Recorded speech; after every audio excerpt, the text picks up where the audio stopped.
trusted me as chair, and I thank you ahead of time for your patience as I learn how to run a meeting properly. So, first we'll do roll call. Me, Molly McCann, I'm here. John Christ. Present. Matt Yetton is excused and not here tonight. Phil Lamoureux. Present. Neil McIver. Present. Tom Newcomb. Here. Bill Bolton. Here. Alternate members Zach Tyrell, not here, and Bradford Puffer. Here you are. And Todd Chappell is also not here tonight.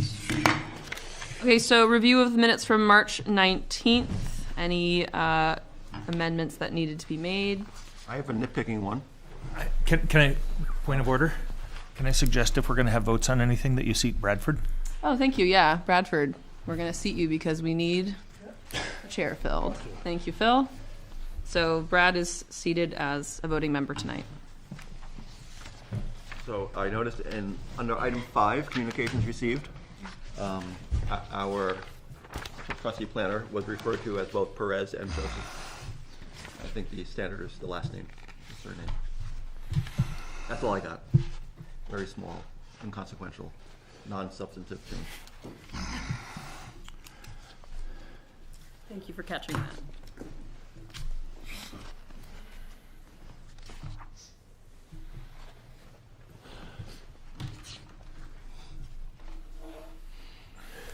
I'll make a motion that we approve the minutes as amended. Second? We have a motion and a second. All who vote in favor say aye. Aye. Aye. Any nays? I am going to abstain. Thank you. Okay. Someone's at the door. Any public comments not related to the business on the agenda this evening? And there are agendas available if anyone wants to look at one up here. If you do have a point of order or piece of business that you'd like to bring to our attention, you can come stand at the podium and name yourself. We have one person online. Okay. There will be another chance at the end of the meeting. Communications received by the board, Joseph. Yeah, we do have a couple of communications, one of which is in your packet, and it relates to the access road discussion. Just came in from Colin Delargy, who's in abutter. And then another one from a group of students in the environmental science and policy class. I don't know if you would like me to read that letter, or if you'd like folks who are here who wrote the letter to read it. I suppose I would. I think we can address the letter from Colin Delargy when we talk about Habitat for Humanity. So yes, I'll have, because we don't have a physical copy of the letter. Yeah. Do you know if we have the letter? Or digital. The student. Can we take? So we. Yeah, I saved it to the this meeting. Okay. So we'll do a digital. We'll screen share it then. Okay. Or I can read it out loud. Will you do both?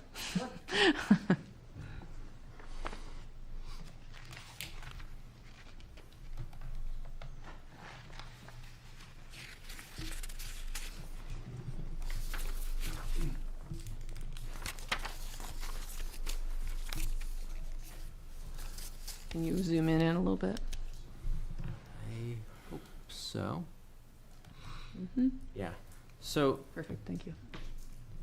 we, a group of students at Plymouth State University, are reaching out with a letter of communication advocating for the integration of invasive species management into the future town master plan, giving the goal of preserving its rural character and protecting the natural environment. Current plans regarding invasive species in town are assigned to the Conservation Commission, and the related tasks include increasing public awareness of invasive versus non-invasive species and monitoring them through educating landowners and the town's road crew. There's little information out there regarding specific actions, areas, and invasive species of importance. Some notable invasive species in the town of Plymouth include Japanese knotweed, the emerald ash borer, and beech bark disease caused by invasive insects. It's currently estimated that invasive species cost the U.S. $21 billion a year due to infrastructural damage, forestry damage, and management. Invasive species also pose a threat to private citizens, decreasing property values. According to the town of Plymouth's land cover data, 76.6% of the town is forest, totaling 13,723.7 acres. Of that, 4,067 acres are beech and oak trees. There's no data for ash trees, but 1,997.8 acres are considered hardwoods, and ash trees fall under this category. The emerald ash borer is a known issue in the town of Plymouth, according to White Mountain scientists. NH Bugs notes Plymouth as having emerald ash borer infestation in 2021. Given this, mapping certain invasive species and their densities relative to zoning boundaries in the town of Plymouth can be an efficient way to manage their populations. The current plans related to invasive species are education-based, but there needs to be more action indirectly targeting these populations around the town. Invasive species density maps should be integrated within the master plan to identify areas requiring treatment. These density maps can be created on GIS and be easily accessible to the public for conservation efforts to preserve rural character and protect the natural environment. Threats against plants that make up the town's rural character and natural environment must be neutralized. Thank you for reading that. Any is it feedback, conversation? Go ahead, Phil. I would support including the concept in our master plan when we talk about land use and natural features. I agree with the concern that the students raise. I think enforcement could be a challenge, but it could certainly be something, I would think it would be appropriate to include at the master plan, any changes to zoning that might have teeth would obviously have to be approved by the voters, but I think it actually would be a fairly useful thing to do. There are challenges. I mean, there are certain things that, trees and ornamental shrubs in people's yards can be invasive. Things like burning bush spread rapidly, but people love it for the fall color. You can't actually buy it anymore, plant it anymore. Norway maples. I'm sure you can. Well, You're probably not supposed to. you're definitely not supposed to. It is available. You have to go out of state, I think, to get it. But anyway, Yeah. I support the concept. I agree, and I also really commend the students for being a part of this process. Mm-hmm. And we often don't hear from students, and they're a very large part of our town, large presence in our town, and it's great to have students more involved in this process. And I would love to see more students regularly involved, even formally in some way, if possible, at one point, as part of the select board as well, because they are a major part of the population of this town who have a very hard time being represented given how things line up. Perhaps we should discuss a select board representative from Plymouth State Student Body, I'd love to see a that. non-voting member, or, somebody could run, honestly, but we could also have a non-voting member appointed. It's hard to run if you're here for 4 years, Right. because you really have to run your first year, 'cause the way that they're staggered with the school year. But yeah, I'd love to see some kind of broader, more formalized integration, so we can hear these kind of voices, because they're important. Mhm. It made me think about, I wonder what the natural resources inventory is going to report whenever it's done, which hopefully should be soon. Should be very soon, I Should be think. very, very soon. I don't know if they had planned to have any part of that report include further details about invasive species, but when we go into the master planning process, I think we're probably going to consider the information that's in that report. Is there anyone from that here tonight? Does anyone want to comment on your letter? If you do, please come up to the podium and say your name and speak into the microphone, please.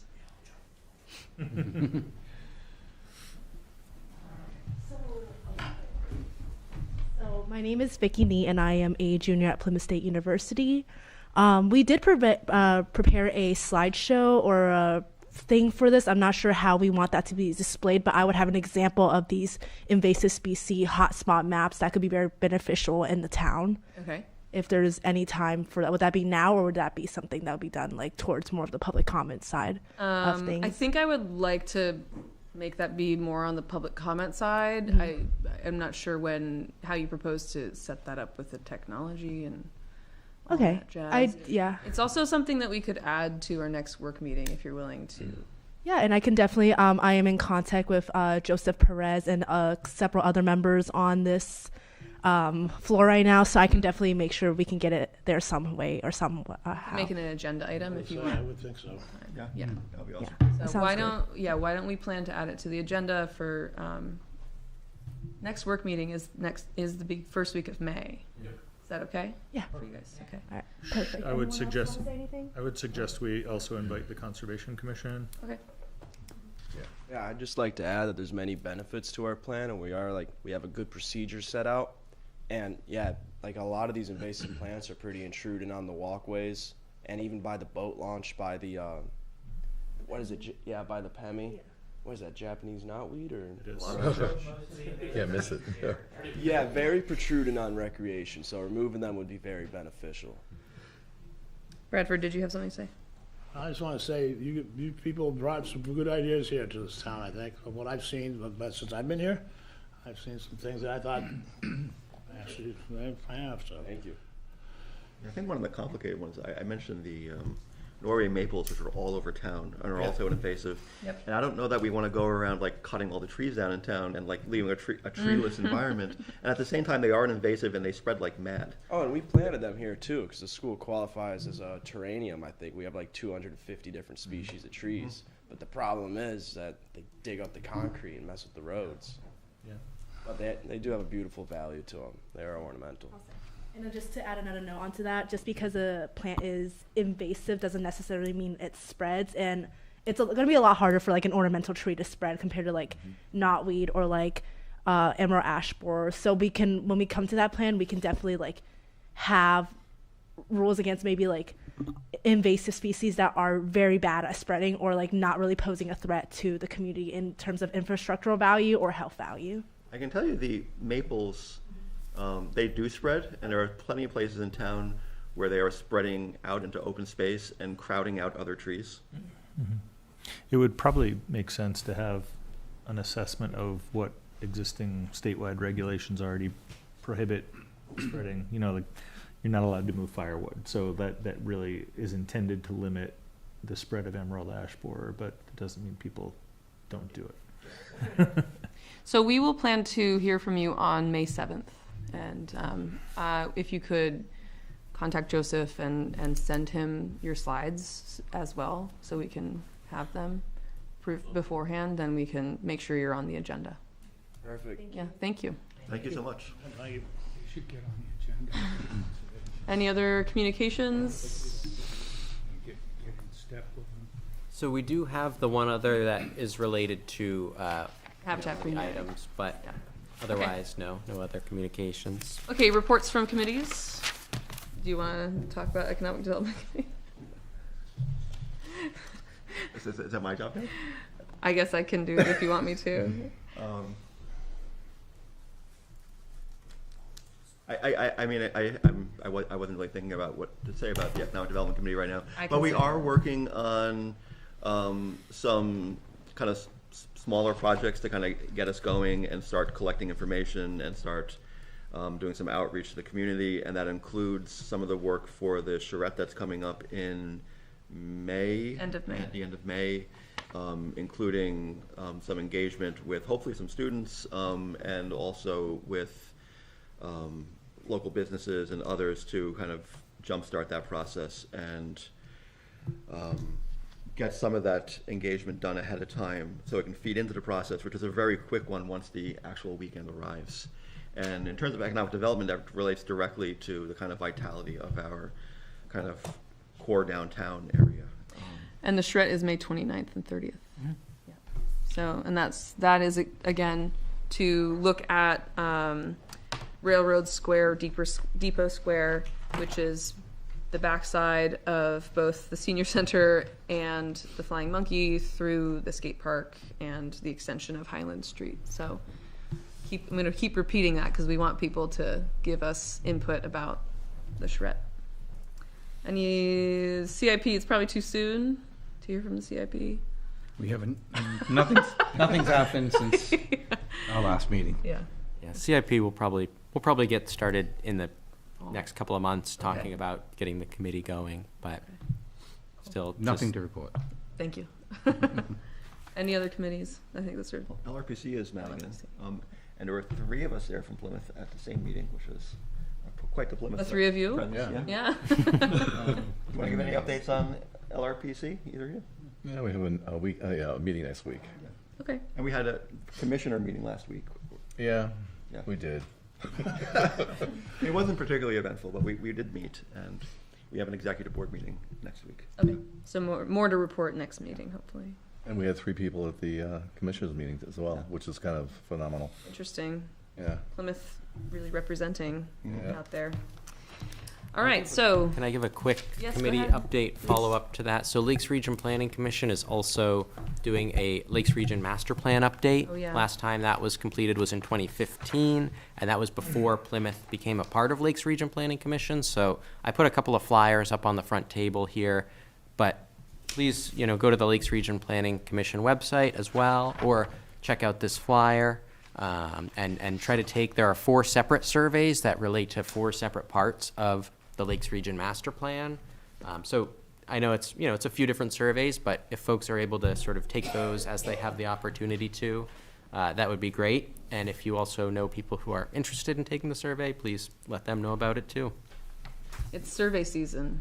And I will say that, like, if you are thinking about taking these and you're not sure, they really only take a few minutes each. They're not particularly long. Yeah. Thank you, Joseph. Okay, so new business. We are going to have a conversation about the input that the select board requested from us about the potential road and the potential need to change a conservation easement.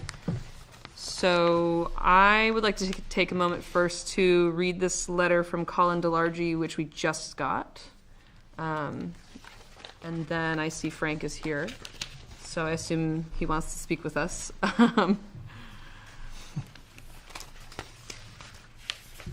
And before we dive in too deep, I want to review some things.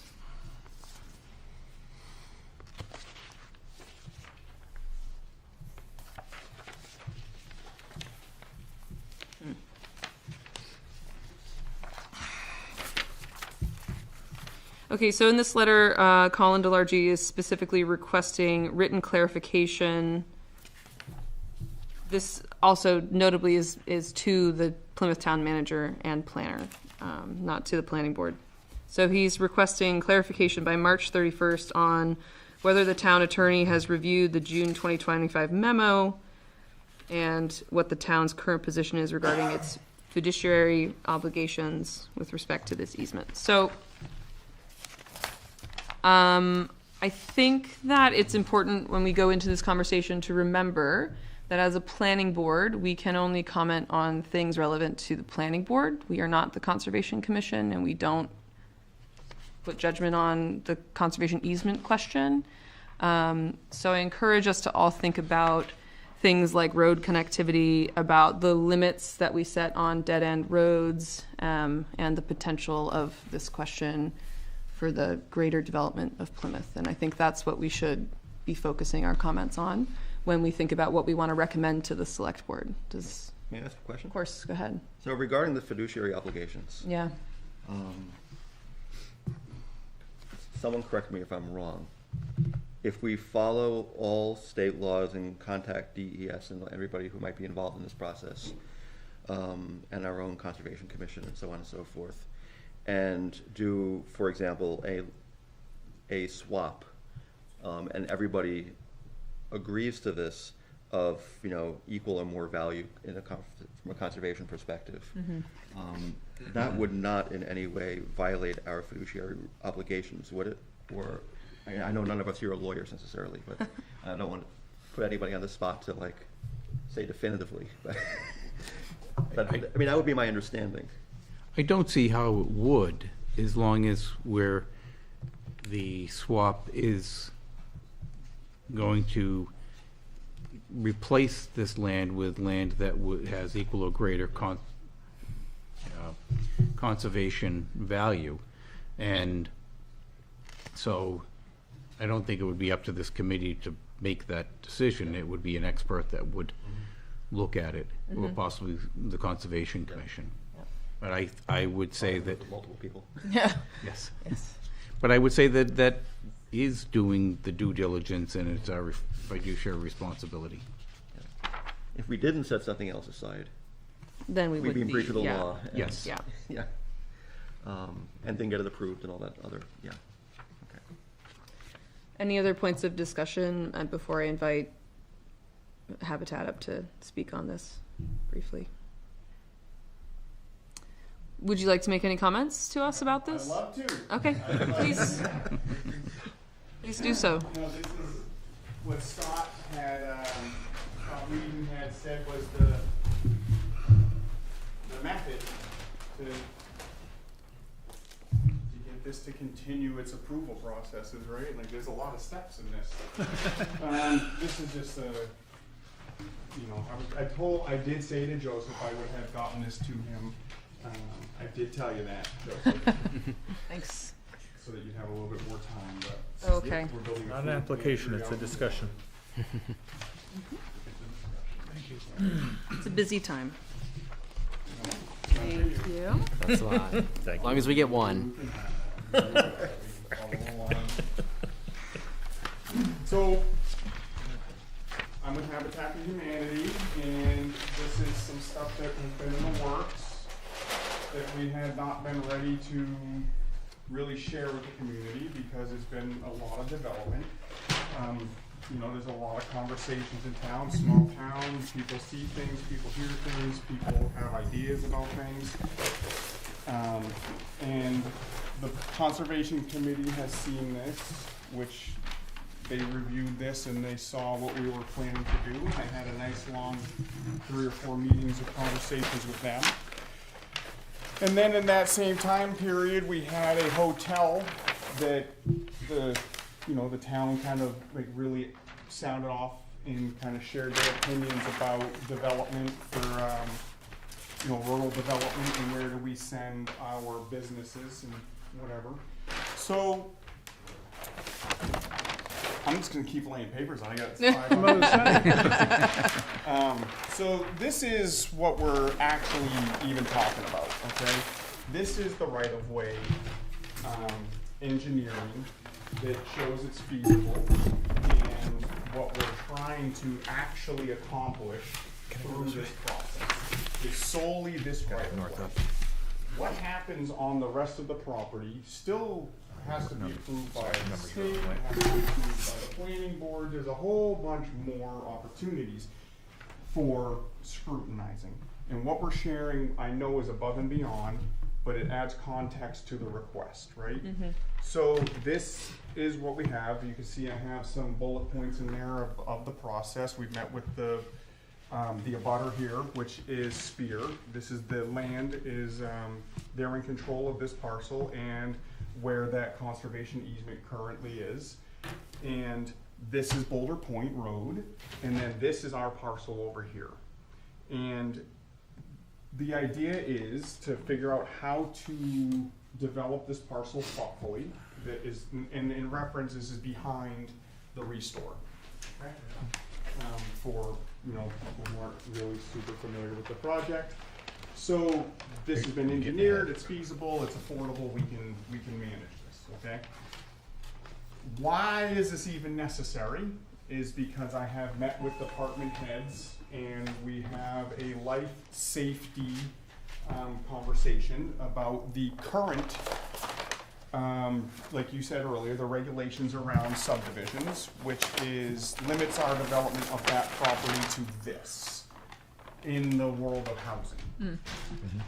This is the limitations. You have a 15, I think it's 15 or 1,000 foot drive that is, serviceable. So this is what that would look like under current zoning.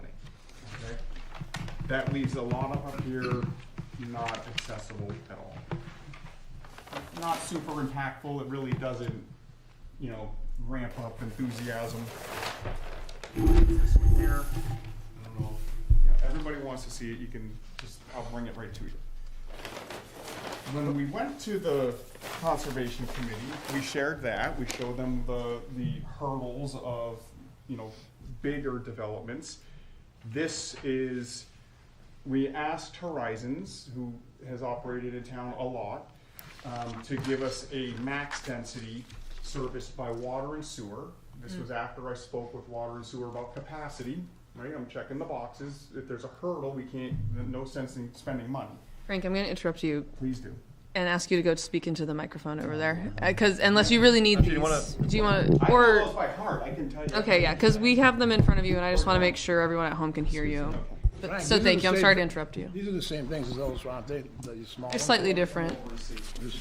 Yeah, they look like they are. It's just, what you got there, just smaller. These are slightly different. Oh, they are slightly different, okay. Yeah, this is the site map for Spears property. Oh, Yeah. okay, I thought, yep. So Frank, you're giving us, let me ask, you've got 3 different potential designs that you're showing us here. One is like this minimum design with only a couple lots behind the restore. You've got a maximum density design. I'm listening, I'm following you. All right, and then you've got another one. Yeah. All right, thank So you. these are conceptuals, right? Not a shovel's gone into the ground. We don't know if certain lots have ledge that would, you know, be ridiculous to deal with, etc. This is really just to apply some thought into what the hurdle is for being thoughtful to the land and developing it thoughtfully, right, with all of the inputs. You have the max density one there, serviced by water and sewer, and then we have a third, which we prepared with Horizons after the hotel feedback, and really looking at what is the most best use of this parcel, considering its contribution in commercial land, along with looking at the, I think it was like the 1985 master plan, where there was some consideration about developing Tenny Mountain as well. Okay, this goes way back. So that is yet another conceptual of what that could look like. Careful there. Being proper stewards of the parcel and identifying community impact. So we have a minimum yield, a maximum yield, and then a medium. And all of these are fluid in design. Yep. And right. And I've met with everybody from rubbish, fire, police, the school, water, sewer, parks and rec. We had chats on the phone, conservation committee. We've been through to try to like really check the boxes prior to sharing this out there, Yeah, right? yeah. Because once again, if there was a hurdle, we're not going to spend any, we can't spend any more money, right? Like we're just going to stop. This is our hurdle right now. And we met with Scott, we shared of this, we met with Joseph, and started that process of meeting the needs of the Attorney General's office and the Select Board. So then so the question is about the road. So how does this relate back to the road, and the kind of question about what kind of advice we need to give to the select board? I don't know what kind of advice you need to give. I thought it was just thumbs up across the board was what Scott was hoping for. But yeah, honestly, I think that it's just your questions for me to see what is the value added maybe to the community. And I don't know if it's a bunch of affordable housing and thoughtful use of land that is in the valuable commercial development area. I'm not sure, yeah. Okay. So I guess as I see it, I mean, obviously, with a longer road, you can max out the number of houses, which is fantastic, and also provide long-term connectivity, which has its own benefits even beyond just like maximizing the amount of housing you can get out of the land. And I think both of those are very real benefits. And for me, if we can deal effectively with the easement and get more housing and connectivity in town, I think that's like a win all around. And I mean, thinking about the easement, I mean, I would love, like, I know we're not even anywhere near this phase at this point, I would love for that easement to be somewhere in this community. I mean, they can end up in other communities sometimes, but I'd love it to be somewhere in this community where it really benefits our kind of long-term conservation plans. So let me just share that Yeah. on the all of these maps, Yep. in the acreage we have. This was hard to narrow down with the conservation committee. What is a equitable exchange? Oh, so right? these green ones are that? Those green ones are the potentials. Once Okay. again, as we're building through and the first time we actually scratch the surface there may be another area that makes more sense, right? In the development. Like if you look, I'm going to come up again. Yeah, it's good. Just speak over here. I'll speak. Yeah, you guys can hear me at home. You might remember me from Wheel of Fortune. So you've got these areas which were proposed. This is what we used with the Conservation Committee. Vanna? And what's that? Vanna? Yes. Take the letter P for pass. So this is what we were sharing, and really the Conservation Committee couldn't articulate what was equitable. And guess what I have been trained not to do is paint myself into a corner and say, swapping out 40 acres for less than a quarter of an acre of use, we need to talk about that, right? And then also they understood the fluidity of design and saying that, okay, these were lands that were identified by Horizons, who I trust implicitly and has demonstrated a good history here in town of thoughtfulness. They identified those lands as really good uses of conservation. Okay. Now, as we start to develop, it may look something different. Like on this one, we still have our proposed conservation easement up here, right? And we have a green buffer, right? We have some vegetation to distinguish between the commercial development and our residential, right? Nothing better than growing up next to a license plate factory, right? So we want that buffer. We're trying to be as thoughtful as possible. And on this map, it's the red, which is the conservation impact, and it stays out of Spear up on top of the ridge. So there is no intrusion. That was a big concern of theirs. I guess Was that before the helicopters came? Before the helicopters? Yeah, the main helicopters that are larger than the Dart helicopters. Well, it's different spear. Here. What's that? Aren't they talking about Spear that? They're talking Boulder about that Point. for the. Boulder Point Spear? Boulder Boulder Point Spear, yeah. So There's that area that they made for the larger helicopters. Oh. Yeah, there's no, There, really? ours has no impact on anything going on at their flatlands up there.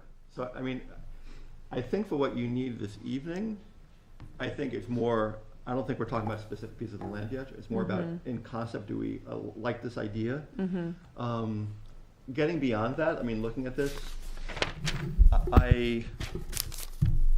I'm curious what the rationale was for these swaps in terms of what do they connect to beyond what we see here?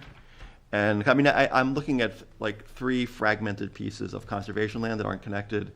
So there's really no corridors or anything there. On the other hand, maybe they really are really valuable, and I'd love to hear how they're valuable. But again, I think that's not necessarily something we need to figure out tonight. Yeah. I think in tonight, it's more about the principle. Do we agree with working out some kind of deal to make this happen? Yeah. Because there is a benefit to the town from the planning board's perspective of more housing and road connectivity. Right. Yeah, I think that it's. Hi, it's me again. I think it's also important to identify that this is a dead end over here for our corridors, or this is a spot. I think Mr. MacGyver has a familiarity with that corridor, don't you? I've been up through there. Yeah. So I think there was consideration to that. And then once again, our impact, if you look on the red, it's way down here, right? It's this I'm not discounting any conservation's value, right? That would never be an intent. But we can see that it's quite on the line where I'd have to look back, and maybe Joseph could speak to this, but there may have been some conservation adjustments when we put in mid-state. I don't know. Sorry.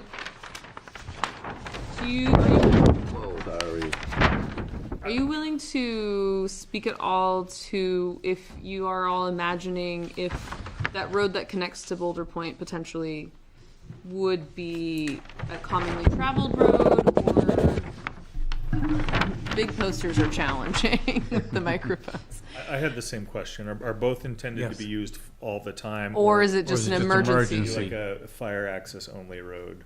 Yeah, I mean, and we did talk about that, but this, to limit it to that, I think limits, we're okay with that. Like, I mean, I wouldn't, again, want to paint myself into a corner and like limit or put any kind of limits on that, but my suggestion would be that, well, I don't know, if we're driving household traffic out onto Boulder Point down to a stoplight, and there's, you know, we still have to meet with DOT on a subdivision plan, right? Like all that's still further down the road. I mean, if the burden is great to the town and the town says the value of dumping all of that traffic onto Tenny Mountain is the way that, you know, is suggested by traffic engineers, right? Like, I mean, that's really, it's outside of my, there's two things. There's the town consideration, and then there is the traffic engineers, which I started traffic engineering school, but I stopped after 60 cars. So whether or not it's a well-traveled road is to be determined based off of, you need more information. Yeah, and then there's the fluidity in the design, Right. right? Like there's probably in the heavier commercial, well, the park commercial development, Yeah.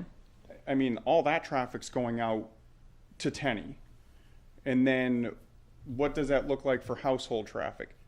I mean, most likely they're dropping down to the same spot anyways and not dumping out onto Boulder Point unless maybe they're at the upper end of the, you know, the housing. Yep. And then they were going to points west or Mayhew Turnpike, Taking right? a left, yeah. Yeah, so otherwise I would assume they would be dumping out onto Tenny and not really increasing traffic over there. That's what I was thinking. If I lived there, Yeah. if I was making a right, I go out one way. Making a left, Right. I go Yeah. Yeah, and then when I was talking with, oh my goodness, what was the road agent's name? Starts with, He just retired. Oh, Joe? Joe. Yeah. Joe. Yeah. I'm sorry, Joe. Sorry, Okay. Joe. You know, we talked about that as well, as how the intentions of Boulder Point Road, how that changed significantly with that, even that little triangle for going over to Walmart, and like how much traffic Right. flow changed Yeah. with just a little H in the road. Right. yes, it does. And even Joe was like, I don't like these curves at the bottom of the hill. I want those straight down. Okay, Joe, no problem. We'll figure that out, you know. But the concept, right, is what we're really looking at, is trying to. Yeah. Frank, now the current conservation easement that looking to swap, is that accessible to the public for conservation use, or is it simply a land preservation easement? I don't think it's posted or anything. I just don't. It's not developed. I think that anybody can go there. I don't know. Is a primordial destination of, you know, exemplary, you know, conservation land. I don't think people seek that section out. I will say that there is quite a bit of traffic at the top of Boulder Point to go onto Mr. Delarge's land. Like, he allows like a lot of walking up there. So, but that is typical of the field space and at the height of the land where it kind of curves over. I have spoken with Mr. Delarge. It's been a couple of years. We actually walked the land together and looked at what a right-of-way up higher looked like. And it was, I think that land is better suited for conservation. Just due to development hurdles, of course. Like, we're not trying to, it isn't about maximizing every square inch on this, and as we start to look at the actual final presentations for, once again, the planning board to scrutinize and see and make suggestions, like that's going to be more money to like illustrate those, and which we're happy to attend to. Like, that's the thing, is like it's all about working together to determine the best, greatest use of that. Neil? The land that's designated as being protected adjacent to Spear is not a jurisdictional wetland, but it is a buffer zone. And jurisdictional wetlands require buffer zones. I think it wouldn't be, I don't think it would be that hard to find another piece of upland that you could use as a buffer zone for those wetlands. You got a large wetland off to the south, and then there's a small one next to the road going down behind the Mid-State. But Go ahead. the larger wetland is the one that's more important. John? So I was just going to say, I mean, I think whatever gets potentially swapped out at some point is going to go through a very rigorous process, as any process like this has to be, to take something out of, you know, in perpetuity conservation. And I would trust that process to do the right thing. Yeah. And from our perspective today, it sounds like there's a good amount of support for the ability to increase road connectivity and increase our housing, Yeah. and, you know, have more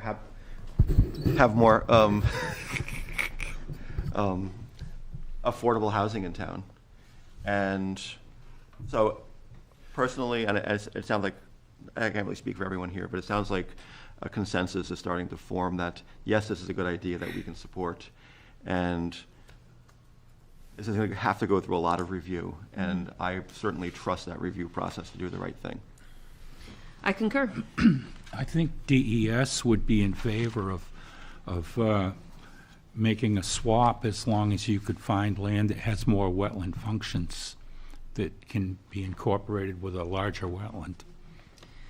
So in terms of road connectivity and the subdivision limit on 1,000-foot road, everyone else on the board, what is the, I just want to do a check-in about support for this kind of thing. I think the design is actually a great way to handle the connectivity issue. I like the concept of both access points being through roads with Yeah. permanent Yes. access. I think, you know, connectivity is undervalued in our, you know, I really don't like single point of entry subdivisions, but, you know, they happen. Yeah. And I think our current board has been pretty consistent about that. Yeah. Yep. So what is the Board of Selectmen looking for from us? Are they looking for like a vote of support of That's a this? good question. Joseph, can you clarify that for us? I don't have any additional specific don't know if information it on was what next. the select board is requesting. I don't know if, Phil, if you have Phil? any more. I don't have a lot of feedback John? other than I know that the select board was wanted to ensure that that there weren't any, you know, red flags for planning. You know, I've shared a couple thoughts, but I don't want my perspectives here. I think this should be the rest of the board that has comment here.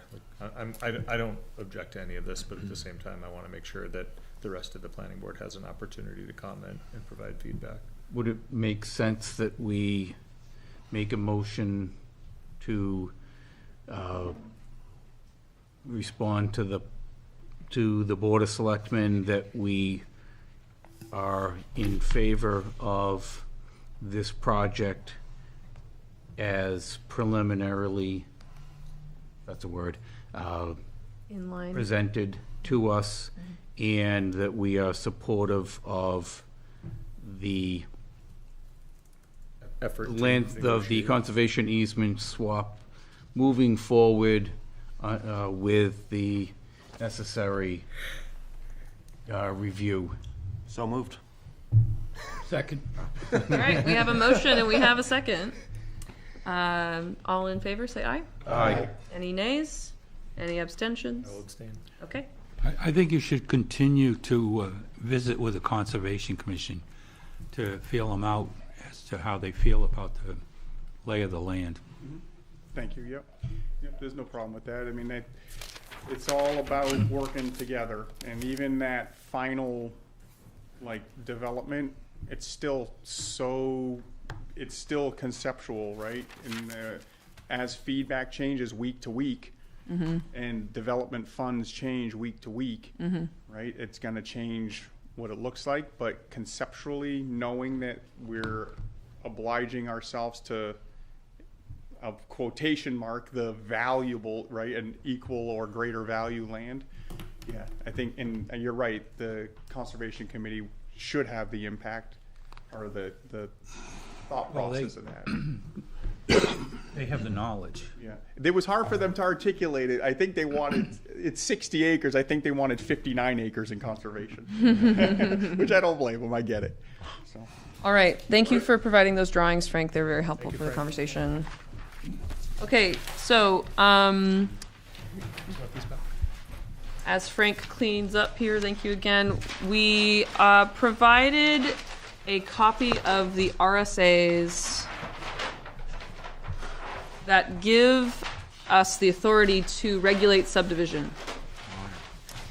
And this is partially because, to be perfectly frank, I'm still learning about all of this, but I also figured it wouldn't be a bad idea for us to revisit the kind of origin point of these things. And I believe also Phil brought up something last meeting having to do with plats, and we needed to revisit the RSA. So some kind of points that I wanted to begin with. So this is regulation for the subdivision of land, section 674:35, power to regulate subdivisions. So a municipality may, by ordinance or resolution, authorize the planning board to require preliminary review of subdivisions and to approve or disapprove in its discretion plats, and to approve or disapprove plans showing the extent to which and the manner in which streets within subdivisions shall be graded and improved, and to which streets, water, sewer, and other utility mains, piping connections, or facilities within subdivisions shall be installed. Hot stuff. This one?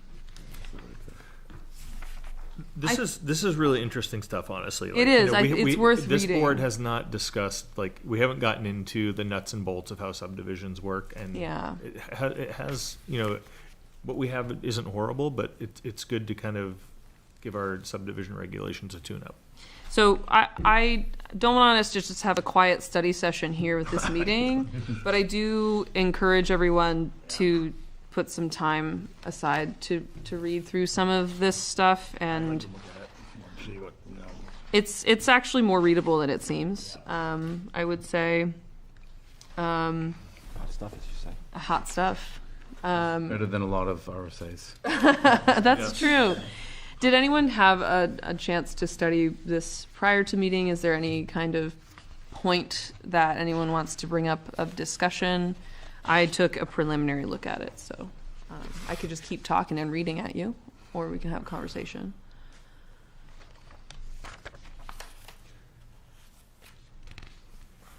And I think it's pretty straightforward, and if you look at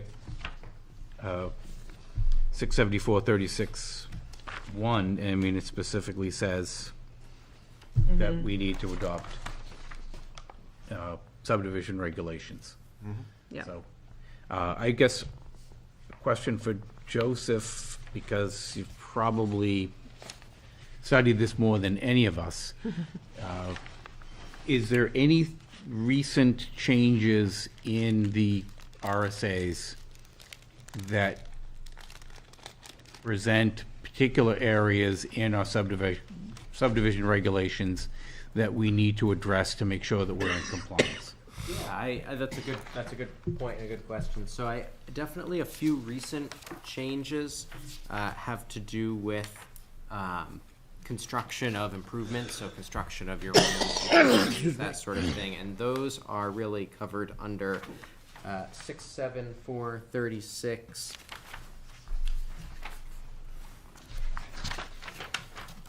Well, on the second page there, 3, 4, 5. So I guess that sort of lower part of 67436, that's changed considerably in terms of what types of surety planning boards can require to guarantee completion of improvements. That's a good one. And then there's also, so structurally, there's a couple of things. There's this authority for regulation of subdivisions, which is 67436, and there's also, and 35, there's also this other provision, which is the planning board's procedure on plats, Yep. 6764, which has also had a couple of, I would say, more minor tweaks. Things like a requirement like 1C1, 6746, 1C1, Sorry, 6746. 6764, Roman 1, Okay. C1, which has changed. One more time. Yep. 674. 6764, Roman 1, C1. You're saying 6764. 676, colon 4. Oh, 676:4. Thank you. Oh, we don't have. We only have 674. You mean 67436? No, 6764. It's in the It's in the digital package. digital. It's not in the paper. Oh, okay, all right. Are you in the Plymouth I think he printed out. No, all okay. of This what is we the needed. state. state? Yep. So if you go in your email, These are all 674. Well, Okay. yeah, it's, there's confusion between the digital packet and the printed I see. packet. Okay. That's the problem. Continue reading, please. Yeah, so so there's 67436, which deals primarily with, Backwards. the authority, and then there's 676 :4. 676:4, which deals with procedure on plats, and that applies to both site plans and subdivisions. And that includes things like timelines for approvals, details of noticing public hearings. It does include, we talked a little bit about that expedited minor subdivision process. That's outlined in 676:4. Public notice requirements, and then also conditions, the placement of conditions which are minor, and the placement of conditions which are not minor, and those require a compliance hearing. So there's a few pieces. I would say, I know that's kind of a lot of answers to your question, but all of those are kind of areas that I think have probably changed since this current version of the subdivision regulations, at least the most, the core of it was updated last in November of 2002. So I think since then, those areas have all changed. And regarding the public notice requirements, if I recall correctly, they differ from board to board and even from type to type sometimes? Public notice requirements? In what way? I believe I was in a conversation and we were discussing this, and like whether or not you had to put notice in a newspaper or what digital was okay. I think that may actually yes. vary depending on which board you're on, and maybe even beyond that, more minutely. Yeah, so there's the minimum standard from state law, but there are different ways you could comply with that, and your regulations can control that. So yes, newspaper notice is not a requirement of the RSA, but it can be one of the public places that you post. And many boards continue to use that as one of the places that they post. But technically speaking, it doesn't have to be. It used to be that newspaper posting was one of the required forms. And actually for the zoning board, it still is. That's what I was recalling. The Yeah. zoning board and planning board are different. They are different. And so generally though, but that's sort of why this planning board's procedure on plats. Every planning board thing does have to fall under this section, but the board could be, let's say, could choose how to interpret this through their site plan or subdivision regulations, as long as they're complying with the letter, so you're providing enough notices in enough public places. The board could specify in its procedures where those public places are, or could specify that additional beyond the minimum requirement have to be posted. This just sort of outlines the minimum requirements for enforcing this, or for using this authority to review plats. But there can be implications too, if we set up a procedure that it must be posted in the Plymouth Record, and it's only printed once a week, like, there can be timeline considerations if we're And what trying if to the get record something. doesn't exist? Right. Were you gonna say something then? Or, I mean, you could say, you know, a paper of local distribution and. Okay. I was just gonna ask, so Joseph, I know you've put forth a lot of recommendations in the draft, so I'm, We will peel through those. yeah, but I'm assuming that those legislative updates are included in your recommendations. Very thorough. Brad, what were you gonna say? These state regulations that we're looking at right here, Yes. that we want to try to put in with ours, is that what we're doing? It's the state regulation that gives the town and therefore us the authority to write subdivision regulations. Okay, so to update this one, is that, Yes, we are going to move to updating our okay. subdivision. And generally, it's better to not be redundant in your local regulations to state something that's in state regulation, because if the state regulation changes, then you're Then you have forced to- to yeah. update.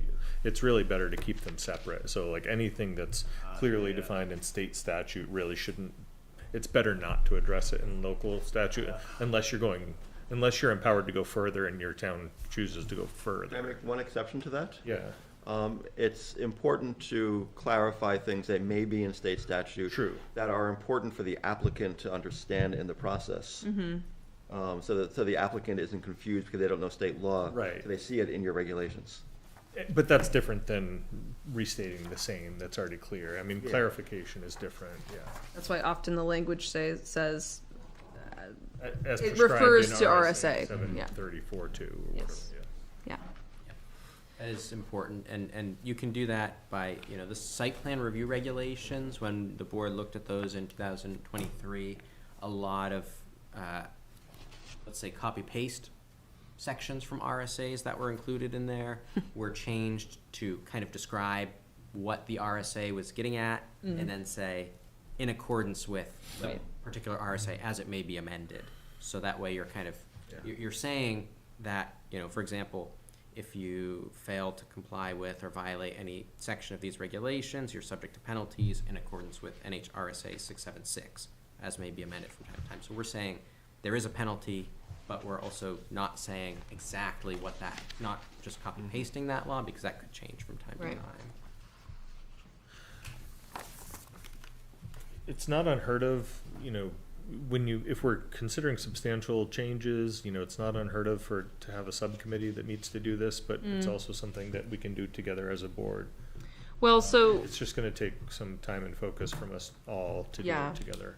So I wanted to at least start diving into that today. My goal was to look through the subdivision regulation copy that's provided to us and comb through the annotations provided to us by staff and talk through, does this sound like a reasonable change, and really just take the time right now to comb through it. And then maybe we should have a conversation about, should this be a subcommittee? I don't think it has to be. I mean, as long as we're willing to commit the time in our working meetings to do this, I think we can. It's a big lift to have a subcommittee be responsible for it and then report back anyway. That's I true, almost yeah. think it's better to have us all do it. I kind of feel like if we're getting staff recommendations, I think Yeah. we can do it as a whole board. Sure. If the board itself was understaffed and had to do this ourselves, Right. then absolutely a subcommittee. Yeah, Right. okay. As long as we have the discussion, we're on the same page, I'm good.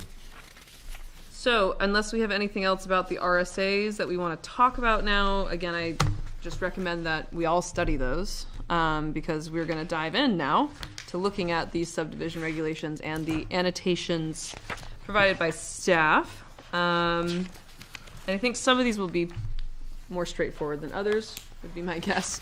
So I'm assuming that AO is Avery Oakland. Yes. And JP is Joseph Perez. Correct. Okay. And it's also color-coded. So under purposes, we see a comment about adding something to this purposes section similar to something in the site plan regulations. So the purpose of the subdivision regulation. So I could use a little bit of advice about how we think is best to go about. I mean, we can say to the staff, yeah, we want to add a purpose. Would you draft up some language for us to look at, right? Would that be the best way to work with you guys? Yeah, and I think, you know, it's good to look at what the purposes that are outlined in here are, and think about, is there anything left out by that? And Avery pointed to the site plan regulations, which we updated recently. Yeah. So if you look at the newer regulations that are in, or the newer purpose statement in the site plan review regulations, is there anything in there that makes you think that there's something that should be in the subdivision regulations or other types of purposes? I mean, I think that's, you know, that's the important thing with purpose statements. I mean, you want to make sure that they're lawful purposes, so it can't be, you know, to do something unlawful. But if there are other things that you think really should be included in that purpose statement, then I think that's what that's really getting at. Yeah, and for this one in particular, I did just provide the little parentheses getting at the gist of what was, what I was referencing from the site plan review regulations. Which is also supported in our master plan as well. Right, it sounds like a master plan statement. So that makes sense to me. I would support including that as a purpose. So procedurally, would we ask staff to flush something out and make a recommendation? We can write it ourselves, but we have in the past had a habit of asking them to draft something for us to look at. I mean, in fact, this parenthetical statement there is pretty close to the language, probably. Yeah, it probably is. Yeah. I mean, I don't want to burden the staff too much, but it has usually been really helpful for the board to have some beginning language that they can then really chew over and edit. I mean, could that recommended language simply be another numerical bullet point? I think that's what we're talking about, yeah. Okay, yeah. Yeah, because I was thinking about a paragraph at the top as like a separate purpose statement. Oh. But Okay. But I mean, I think it would fit well in as a, say, As a number another- 6, almost verbatim. My only question there is, I'm recalling our master plan, which is not entirely consistent, just like the town itself, because everybody has different opinions. And do we want to go further, and I'm not sure we do, than pedestrian-friendly to something like complete streets, which I think does get mentioned in our master plan at some point, which is a higher bar, and I'm not sure Plymouth is fully ready for that bar, but it's, as an aspiration, it's a good bar. But does it simply be an aspiration, or does it evolve to a requirement? Well, a purpose is, I think a purpose statement is kind of aspirational, Yep. because that's not really where the teeth is in the. So we can afford to be a little aspirational if we're in the mood in the purpose statement. As long as it's not completely out of line with what we can actually do. Yeah, and as long as it maps to the master plan. Yeah.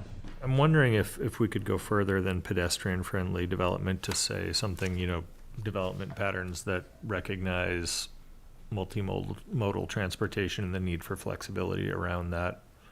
You know, Like complete streets, basically. so that sounds you wanna more like stay a away brand from- or a Yeah, concept that I'm not exactly. familiar with. Okay, So, fair which is why, I was trying to Something more descriptive. basically break it down into a more conceptual Okay. idea. But if Fair that enough. if that's what complete streets are, I support it. I actually I agree with you, Phil. I think that it would be better to be more explicit in the description of Yeah. what, and not just assume people know what complete streets means. Yeah, Fair enough. We're writing these now with the purpose of guiding land development that will potentially, you know, be in effect for the next 100 to 200 years. So, you know, we may be, you know, the process of creating new lots has long-term implications. Yeah. It does. So will you please draft us up a little bit of language with all those notes in mind? Neil, Bill, anything to add? No. Okay. So, scope of review, is it possible to revise a subdivision? Whoa. If so, should language be added for circumstances that would result in needing to go back to the board? Okay. I think my observation on this is that, you know, subdivision is an authorization to create a very specific engineering plan, and once it's recorded, it's not able to be revised. I mean, you can create a new subdivision, Right. but it's like, once it's recorded, that's it. Right. And you have to submit, you have to You can- apply again, and Yeah. basically the revision is the new application. Yeah, I mean, you can do boundary line adjustments between existing lots, you can Yeah. merge things, but like, in order to re-subdivide land, you basically have to own all those parcels or have agreement between the ownerships of parcels to be able to record something like that, and it is, it's the subdivision process. I mean, I don't know that revising a subdivision is possible once it's recorded. Can I ask a question about the question? And where this question is coming from? Yeah. That's a great And I'm question. curious if it comes from perhaps like revising a subdivision because all the conditions haven't been met yet and the plat has not been recorded or something like that. And that might not be it. I'm just kind of curious, where does this question come from? It more so came from just, we were talking about going through all possible circumstances and really dotting I's, crossing Okay. T's, and you will notice some of my comments in this are a bit more questions for Joseph. Okay. Those are that's- great, though. I think it's good for us to discuss them. Yeah, no, Yeah. And we can all learn. I'm glad you Yes. mentioned it because, Yeah. so if you look later in what this made me think of is the Hiltz development on Point of View Drive. So we're Right. not actually talking about amending the subdivision in terms of amending the lot lines or something like that. We're talking about the infrastructure that was approved, which is a part of that subdivision approval. But that was a case where, long and short of it is, there is a provision in here that says modifications of designs and improvements, and that's much later in the regs. But it says, if at any time before or during construction of the subdivision, the planning board determines that unforeseen conditions make it necessary or preferable to substantially modify the location or design of any of the required improvements or installations, the board, after a public hearing, with notice to abutters and the public, may authorize such modifications which shall be set forth in writing and signed by the chair of the board.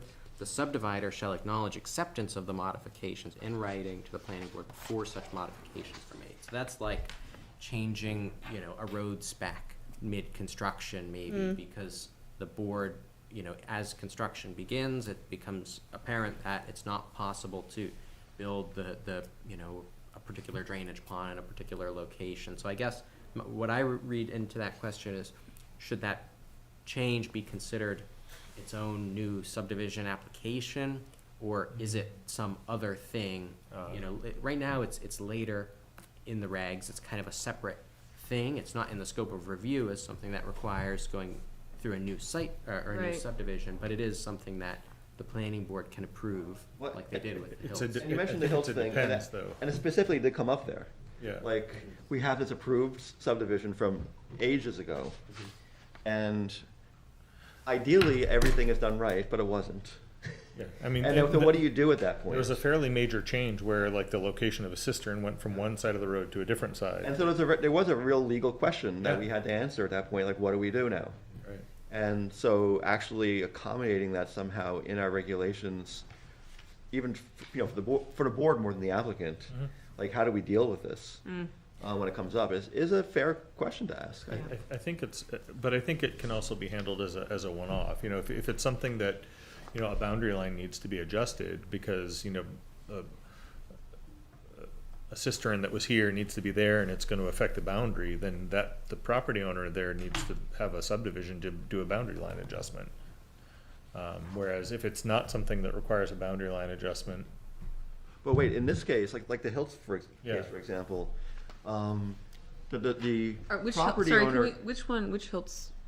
The one Chatter- the Chatter and conceptual Drive. that the Chatter one. Yeah. Thank you. In that case, let's say came up when we the need a road boundary line sounds- adjustment on a particular property. Yeah. But it was of no fault of, let's say of that property owner that needs to happen, but rather of the developer. Right. Does the onus fall on the property owner to fix somebody else's mistake? I think is what you're implying. Yeah, I mean, I don't, that's different. Are you talking about the stone wall that was encroaching on I'm the right talking of way? in general, like if something like that came up. I don't think our regulations can address every No, they can't. circumstance that comes up, other than to say, some details within a subdivision can be modified, but, anything dealing with, lot corners, those become permanent. Those are recorded in perpetuity, like, that's a different, like, So it's like- lot boundaries is different than, you know, development of location of a cistern within a subdivision. I was gonna say, I guess if a property owner had to do a boundary line adjustment because of somebody else's mistake, that would become an issue of civil litigation. Yeah, That would fall outside of all of us. yeah. I, Tom? I see a couple different issues. One is, like, we talk about a cistern or something, drainage swale or whatever, Yeah. needing to be It might be adjusted. within, it might be within a right of way, but move to a different part of the right of way. Yeah, so I see that that's a tweaking what, you know, during construction. But I think also in terms of Avery's question of revising a subdivision, I think Ashland had something come up last year because they had a subdivision that was approved years ago, was only partially constructed. And the developer came in last year and said, well, you know, we want to rework this section of it that had never been developed. It had been approved, never been developed, and nothing had changed hands. And they came back to the planning board to say, we want to change these lot lines and change where the road is. And in that instance, It's a new I would- application. yeah, it's a modification, but it also was prior to construction of that Yeah. aspect. So I would see that falling under it being a revised. revision of an approved subdivision. I would see it as a new application. Yeah, I mean, it's also like. Yeah, that- it's a new application, but it's a new application to revise an approved subdivision. But at the same time, I mean, as long as the developer still owns all the land, you could consider it like they could basically voluntarily merge all those parcels. Right. And then have a new application. Like, it's the same thing. Like, you don't have to Correct. do the voluntary merger to reapply as long as you still own all the parcels. True. As long as you haven't transferred one to somebody else. Yep. I think So we just treat that as a new application and not necessarily as a revision? I Okay. think I'm with Phil on this in principle, which is we can't cover every edge case in our regulations, as long as they make sense for the vast majority. Yeah. And we deal with those edge cases as they come up. But there's always going to be unforeseen edge cases. Do we ever, Maybe we should work to identify what things can be varied and what things can't. Like boundaries, once boundaries are proposed and set, they're set. they're set, like, that's one thing that we really, and especially if it's been recorded, but if somebody comes to us and says, hey, you guys approved this, and we're approved for recording, we have not recorded it yet, we would like to modify it and come back and make this change, like, There's a timeline That's then it. for that, right? yeah, Because they have to get it recorded within a certain amount of time. and, yeah. So if there's a window of revision, Well, it's like the questions like well and septic are often shown in subdivisions. And I'm not sure how crucial they are to the actual recorded plat versus other elements of the plat. And like, could you change your like well and septic without actually doing a new application? You can. Yeah. Yeah, you can, because like a subdivision plan, generally they're only required to show a 4,000 square foot area, which simply documents that you have the capacity of putting a septic system there. And they may That have doesn't- somewhere else. That doesn't mean you it can't doesn't put actually it map there. the septic Yeah. system. Right. Yeah. And the same is true, like, you know, when we show a subdivision that has wells with a protective well radius, you want to be able to say, yes, we can physically have well radii without overlapping and septic systems, like, it is feasible, but then if somebody chooses to do it differently, it's incumbent upon them to get do it right. a release or a lien from their abutter if they're going to encroach, their well radius is going to encroach. So, I mean, it is muddy, but like, you know, all we're requiring is that in theory you can create these lots and comply with these regulations, and if people choose to do something different down the road, Right. that's on them. Right. I agree. I got a little lost in the sauce there. Did we come to any conclusions about do we need to add? I don't think we do I need. think we decided We're good. We're good, yeah, we don't need you. to do anything. Okay, so Article 2, Number 3, before converting any existing developed property to condominium or time sharing. So this is like the subdivider or her authorized agent shall apply for and secure planning board approval whenever any subdivision is proposed. And number 3, this is before converting any existing development. So we want to add manufactured housing parks. Well, it's a question So because, no, go ahead, because, yeah, exactly. It's an interesting one, because it is similar to like a condominium in terms of changing it to there's ownership of the building versus ownership of the property, the land, which is unique and is potentially covered here. At the same time, the only thing, does that get covered under the site plan process already? Because it's a change of use Yeah. to have a manufactured housing park. It is a manufactured housing park, so it's a good question. Generally, you can't subject single-family homes or single-family dwellings to site plan review. I suppose, But they're not single-family homes by state law.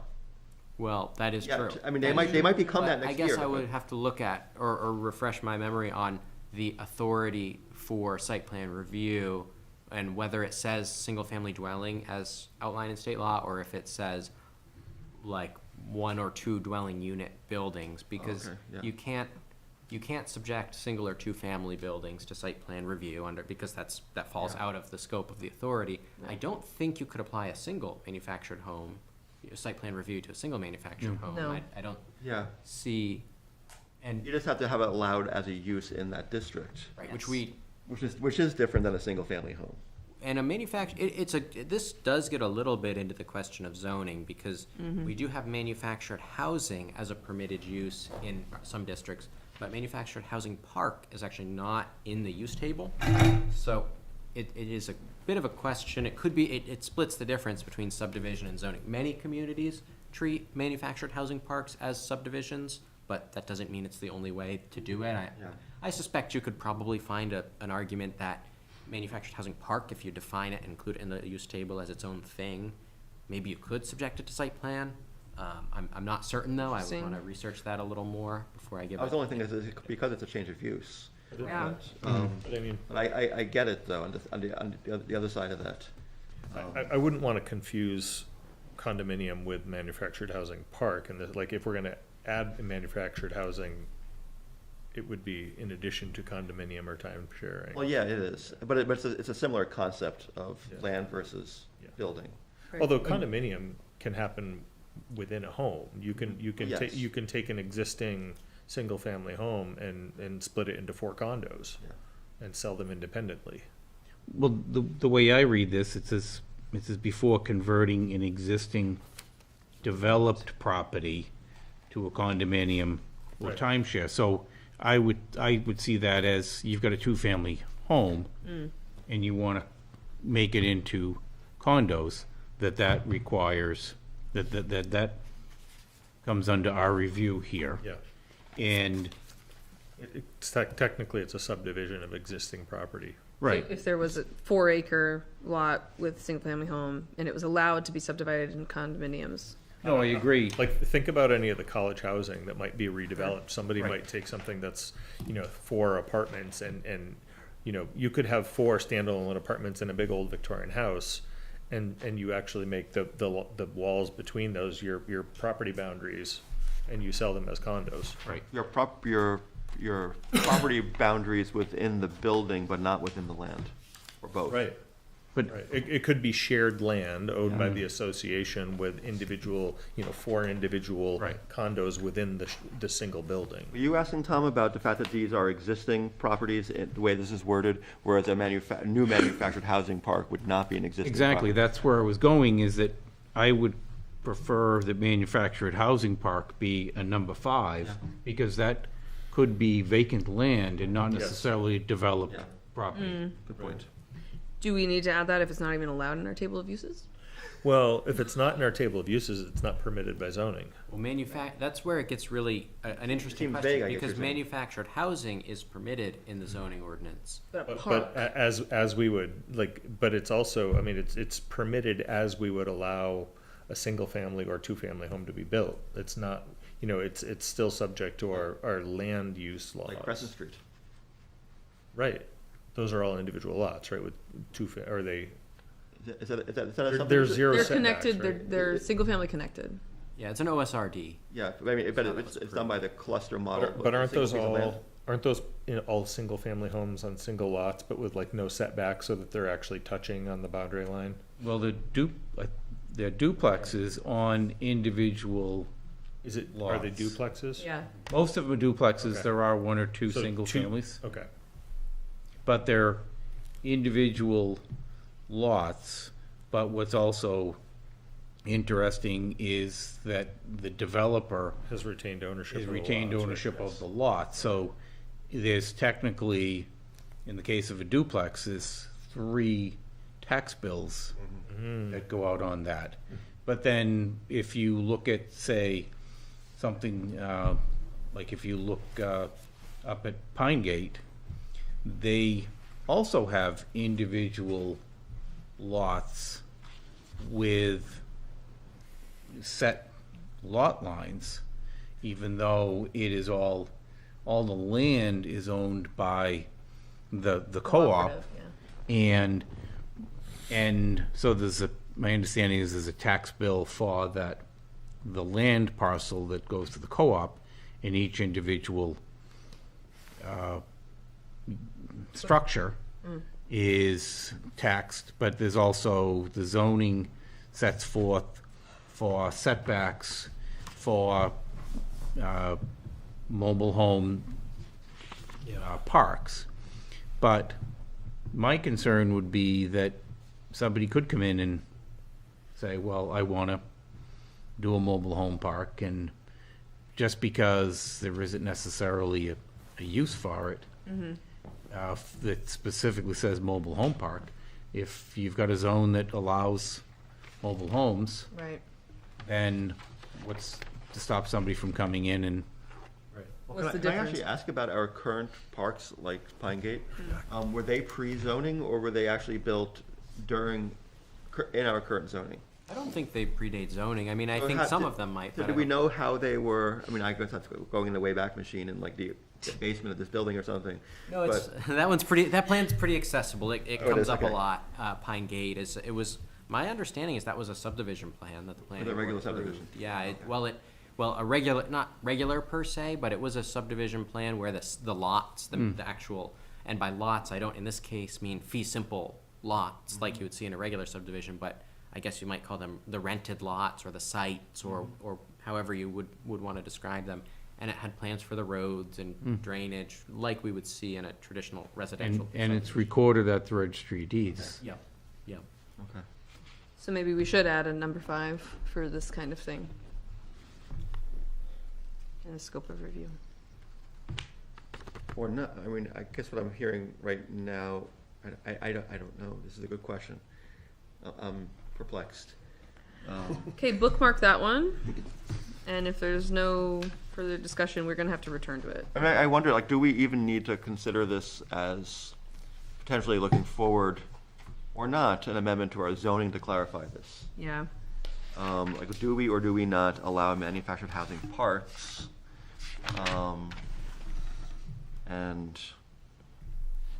Or does our current, like, subdivision regulations and clusters and other subdivisions, is that good enough if we could already build a park like that under our current zoning?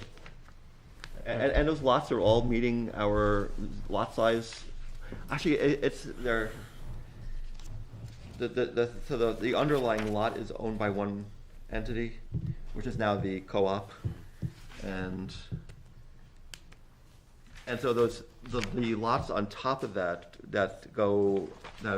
are given to the individual owners of the manufactured housing.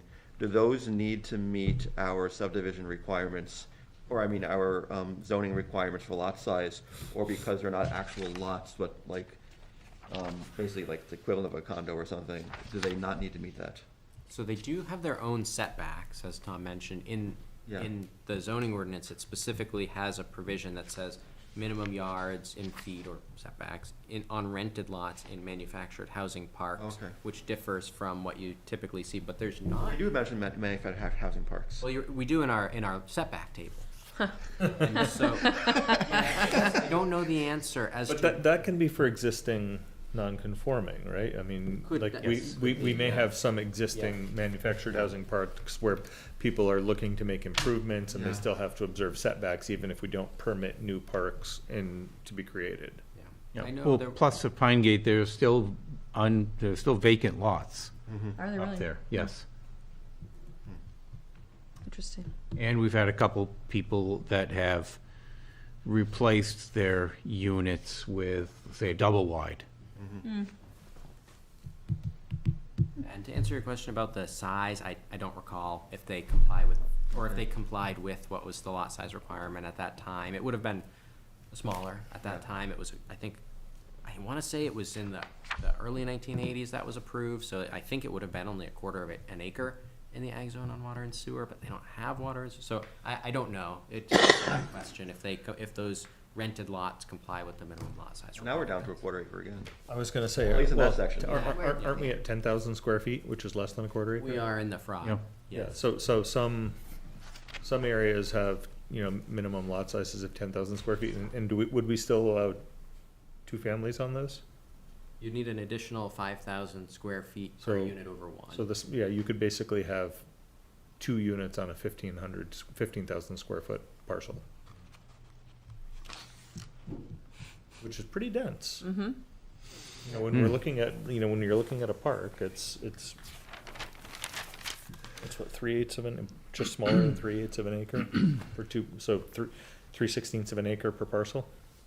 And I think at the time that we were looking at, and I say this, this predates me, but when the town last revised its OSRD standards, I want to say 2005 or 2004, there was a push at that time to go away from having manufactured housing parks per se and try to encourage that type of development to use OSRD Yeah, regs instead. right.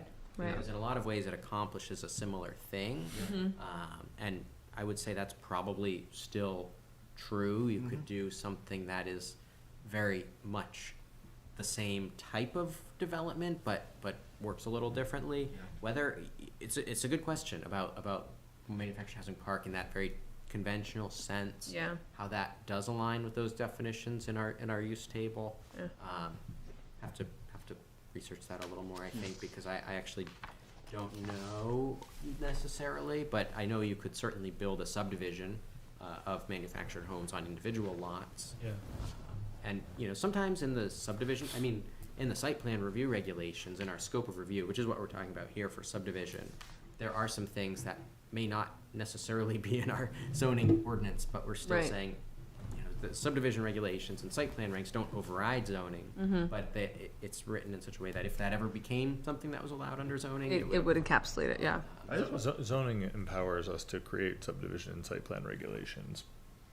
And I just want to say, and this is a kind of separate topic, but related to this, we reduced our minimum lot size to 10,000 square feet. Right.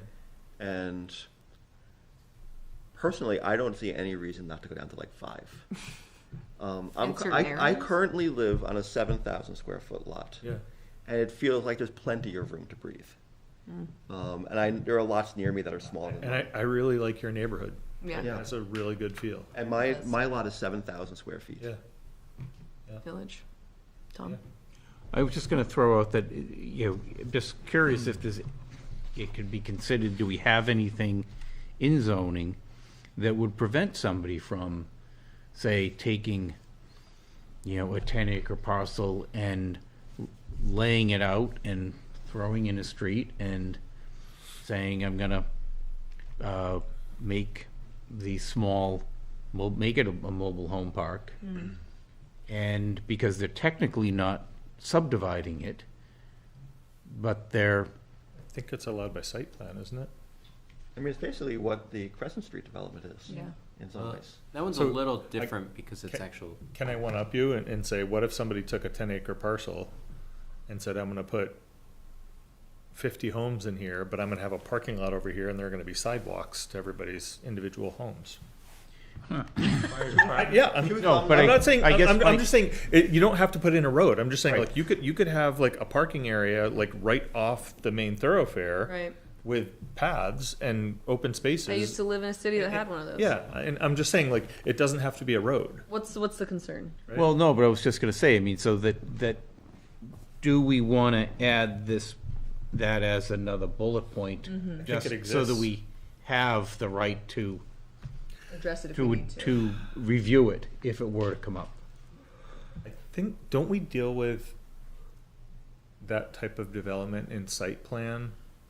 Isn't it specifically addressed in that way that, you know, a single parcel with With multiple Multiple lots homes. or multiple homes. That's a conditional use permit. Yeah, we have a conditional use permit for multiple single or two-family dwellings on a lot. right? And that is under the zoning ordinance, but we do not, it does not specifically reference, we do allow multiple principal structures on a lot, and that conditional use permit for multiple, single or two families is a relatively new change, but there is, you know, provision, for that conditional use permit, which would apply in some of these cases, but not necessarily all. And I just want to throw, I mean, should we be clarifying it between, like, a manufactured home is anything that is prefab, like the ones on Crescent Street come in in two pieces? Um, I'm looking for that here. Not everything prefab is manufactured. Well, but I mean, but there's a, you know, I think there's a distinction between, Manufactured has language that says it comes basically on a frame with wheels that can be taken off and set up Very as a specific. home, as Oh. opposed to, like, Modular. modular can be, you know, panels Pieces- that are pieces set up assembled on- foundation. Yeah. okay, so, because I would consider a manufactured home, like what's a Crescent Street, which would, That is manufactured. They are, They they're are, built in right. a factory. right, but I would, But not everything built in a factory is manufactured. True. I'm having a hard time with that. I would, Right. I would differentiate definition. that between, say, a mobile home, like Wheels. Whippoorwill or, Oh, Whippoorwill's got, Pine Gate, as opposed to, They're one and the same. A do you mean? manufactured housing is what we used to call a mobile home. Right. And that's different from modular or any other kind of manufactured housing that's not by definition a manufactured home. And all those other ones can be treated as standard single-family homes. right. Whereas manufactured is a different use for reasons, which our legislature is currently considering changing, but for now. Do we have a definition of that in our zoning? It's actually in the RSA's. Okay, great. All right. Manufactured home is in the Okay. RSA's. It's also in our zoning. Yeah. And we might have it, whether it aligns with RSA, I haven't reviewed that definition in some time, Okay. but I can share it if you guys want to hear that. Can I make one point that, like, any home can be a mobile home? Like, house movers are, no, seriously, any stick-built house can be moved. Oh, You know, yeah. there are people that are, like, Especially that's if it's timber that's why that framed. term has been abandoned. Like, you know, And any stick-built house, you can have a giant masonry chimney in the middle of it. They're gonna pick it up, jack it up, put trailers under it, and take it away. Look at all these small houses they're making. I'm just saying, like, they can do it with big houses. And the converse of No, that. no, you're right. I agree with you. Yeah. The totally. converse of that is a so-called mobile home or manufactured home is actually quite difficult to move. It's not as difficult as a stick-built home, but the notion that they're mobile is actually like It's a not bit of a really- misnomer. True. yeah, they're certified by DOT. Yes. And they're also regulated, the building codes that regulate them are different than building codes for stick-built homes. Yes. There was a company in White River that was making like super energy efficient modular homes that were basically the same dimension as mobile homes, but they were stick framed, put on a flatbed, moved onto a site with a crane, and like big, you know, you could basically put a 6,000 watt array on the roof and there was zero energy. So I think to come back to this language here, is there any way in which somebody trying to put in a park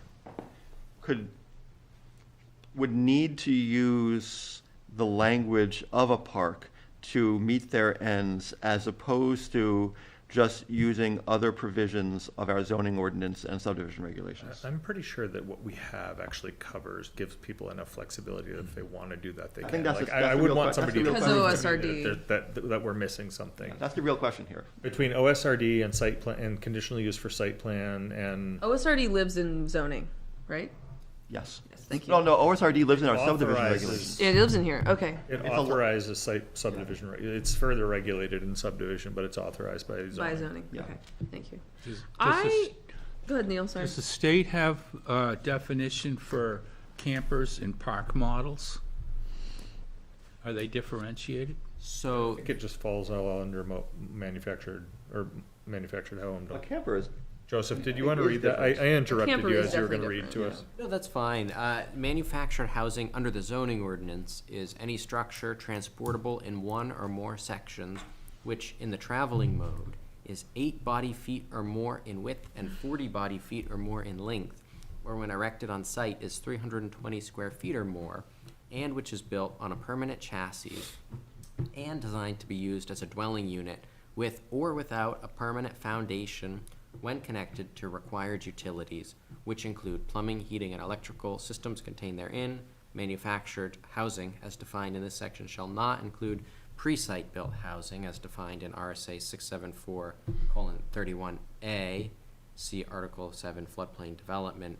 There is a separate recreational vehicle definition, which is I can pull that up too if you'd like. I'm just thinking about the one on Yetton Road. It's kind of like parked there. Is I that- don't know. Not sure. Which one? I know the one you're talking about, yeah. Yeah. He's at the end of Yetton Road. Yeah, Oh, Is it really? never moves. Yeah. Pretty much. I don't Are you know. talking about the tractor trailer? No, the No, camper. it's a camper, but it's connected to a septic system. Yeah. Whoa. I was normally kidding. Yeah, that's steep. so I guess maybe can we ask for, we're still on the first page at this point. I know. Yeah, I would like to. I'm about to cut us off. Maybe we need to sit on this one. I think you mentioned like 20 minutes ago. Yeah. The definition and- Joseph just read is actually from RSA 674:31. Right, it It's sounded very spot on, specific yeah. about traveling mode, 8 feet by Chassis 40, and all that, 320, yeah. blah, blah, Yeah, blah, blah, okay. blah. Yeah. And if staff can offer us clarification on Yeah. whether or not having something about parks is actually necessary or not. Yep. Or if our current ordinance kind of takes care of it anyway. So I guess there's 2 ways to look at that I'll just put back Yeah. before we do, and I don't want to. I know we're pressed for time here, but I will just say there's 2 ways to look at that question, right? Can you build a conventional manufactured, or do our regulations provide for what to do under the situation where someone's proposing a conventional manufactured housing park, where they build a road on one lot under one ownership and divide it into individually leased sites? Is there a provision for that? Could you build something very much like that under an OSRD? Yeah. Almost certainly, I would say. Does that necessarily mean you can build a manufactured housing park in that sort of conventional situation under that? I suppose it's almost two different things, right? What do you do if someone proposes a conventional old school manufactured housing park, and is there some other provision you could use to build that same type of thing? And the answer is probably there's something else you could use to propose that type of thing, but that doesn't necessarily address one way or the other the question of these old school parks. I kind of like the fact that if somebody wants to do this, They their have to do best it. bet is probably to use OSRD, Me too. which also requires conservation land, so it's kind of That's- like a I'm- win-win. Or our current zoning. Yeah. Yeah. I'm of that mind right now. And in fact, then if the legislature goes through on its plans, which they may or may not, of course, did you know anything about this? To change manufactured housing as a use, not into a use anymore, and just have it be by right anywhere where single-family homes are allowed. Oh, wow. Yeah. If that changes, then we'll still be in compliance anyway, because like, it'll just be a regular house. I think that's basically, I don't think our zoning, I don't think anything in our town prohibits that already. Like, maybe there are towns that do, but we don't. I think you cannot put that in the single-family residential Yeah. district. Oh, really? It is And I a think the different use. multifamily either. Even as a standalone on its own lot? Correct, yep. Really? It's a different use. Okay. And that's what the legislature is considering trying to change. Interesting. That surprises me, given the flexibility of construction these days. We can do a There's, modular. there's one up on Pleasant Street Extension, right by Yes. your house. Yeah, I'm familiar with it. They just redid it. Somebody just moved out and they redid it and they're trying to sell it. Pleasant Street Extension. Pleasant Street. Okay. It's just past Up near Ash Hill. Past Broadway. Broadway, yeah. Okay. Got it. Oh, you drive by it once in a while too, don't you? Oh, yeah. Okay, so we need to move on. Page 2. Let's go to page 2, please. We're cruising along. Definitions. Yeah, we're not going to get as far as I hoped, but that's fine. We're making good progress though. We are. So, staff, in the general paragraph, did you just add, what is this font color accent 6? What's this mean? This I will explain. This Okay. is not an actual proposed change to make Yeah. those green. Yeah. This is simply how I am keeping track of Okay. things that I have confirmed.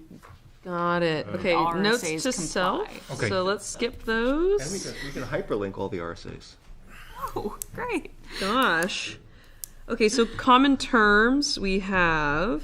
Lot line adjustment means a subdivision proposing the sale, conveyance, or exchange of land. Okay, so this is just, it's called a lot line adjustment, but we usually call it boundary line adjustment. I think We it's should defined just, that way in RSAs, and I think we should align this closely wherever we can. Okay, I don't let's- think we even need to discuss this. no, Let's we move don't. on. Let's just Agreed. change that. Okay. Check. Check that off. Minor subdivision means a subdivision, duh. Okay. So minor subdivision means a subdivision which creates no more than 3 lots and contains all frontage on existing streets. So the question here is, if there's an improved street, does that bump it up to a major subdivision? Well, So there is a clarification here. Go ahead, Joseph. so just to sort of clarify what that comment is getting at. Yep. So, minor subdivision means a subdivision which creates no more than 3 lots and contains all frontage on existing streets. Could be read as to apply to subdivisions on Class 6 roads, because a Class 6 road could Oh. be seen as a street. So, Right, a Class 6 road is not an improved, accepted public street. right. And under another section of these regulations, there's a requirement that any unimproved street providing access to the new lots be improved Right. to meet the subdivision specs. Right, so we need to be So, more specific. I think if we're talking about minor subdivision, usually that means the streets are already improved, Yes. accepted public streets. Yep. Not a Class 6 road where they would actually be upgrading the Class 6 road or something like that. That would be, I think, probably make more sense as a major So we're using subdivision. the term improved in a technical sense here, not just like, Correct, I mean improved as in having road improvements. I in. think that's really important to add to that, the Okay. definition of minor What subdivision. about, I'm going to propose a different definition to say any existing Class 5 or better road or So it's even private or more approved private road. So even more specific. Yeah, I mean, I think if we can afford to be more specific and clear in these documents, that's So more keep in mind the legislature in the past year authorized housing on Class 6 roads. Yeah. building permits on Class 6 roads. I think if we don't want to go down the road of allowing inadvertent subdivision on Class 6 roads, which I think is smart, Yeah. we should be specific about Class 5 or better roads Yep. or private roads approved yeah, Yep, I would via agree. subdivision. fair enough. And that would kind of align with 67441, which Class 5 or better public roads or planning board approved private roads Right. being Yeah. kind of the 2 main categories. Can we use that definition and align it as closely with that RSA as possible? Yes. Just to clarify what Phil was saying, what the legislature changed regarding building on Class 6 roads is that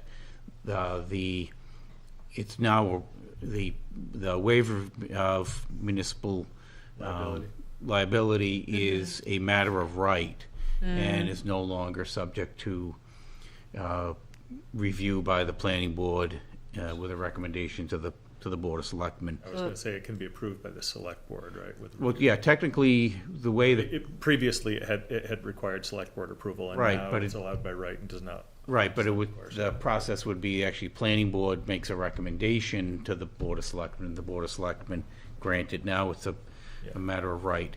But Do they have to sign a waiver still? yes, they still need to sign the waiver. Okay.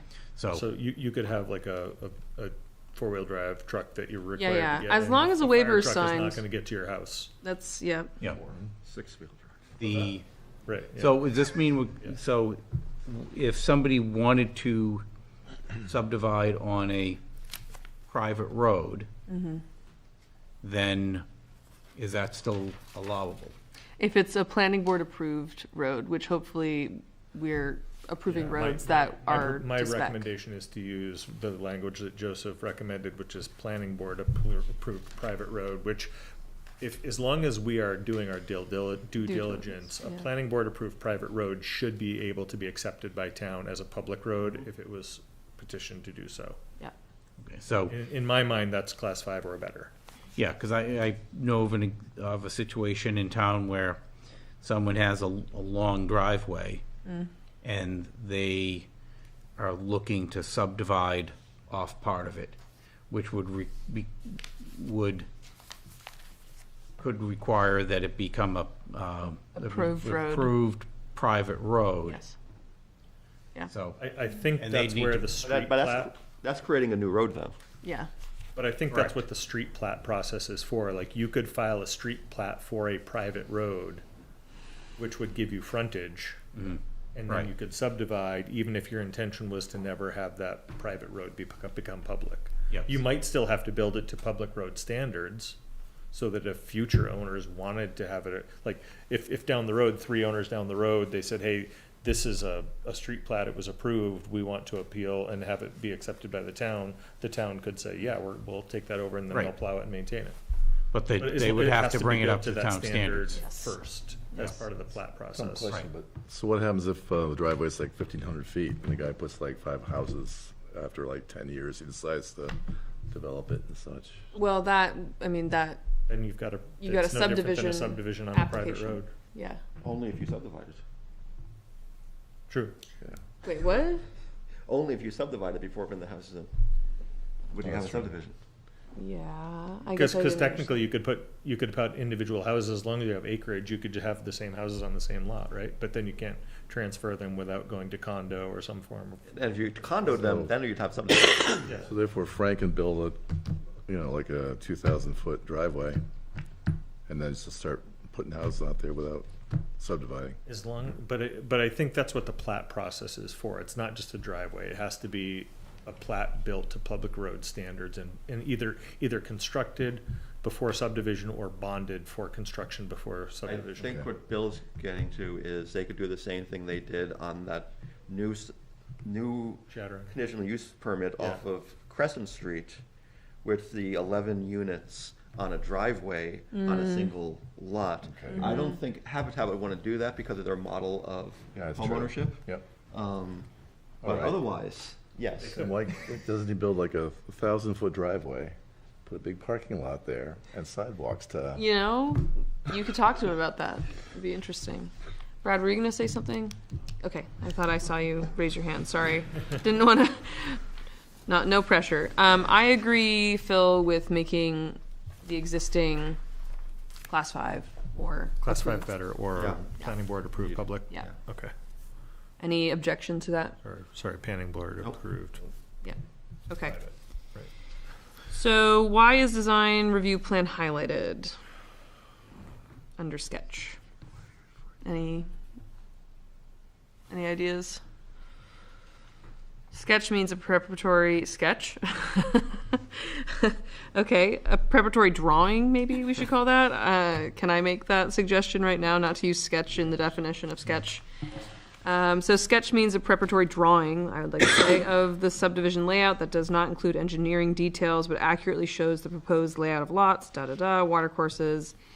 A sketch is required for a design review plan. Is that because we don't talk about design review plans anywhere else? Is that why it's highlighted, or? So I was confused because I thought we were on the next page already, sorry. Yeah, sorry, Avery. That is also just highlighted because I need to cross-reference the design review language with the RSA. That's all the highlighting means. Okay, Fair enough. I'm sweet. gonna change preparatory sketch to Preparatory drawing. Okay.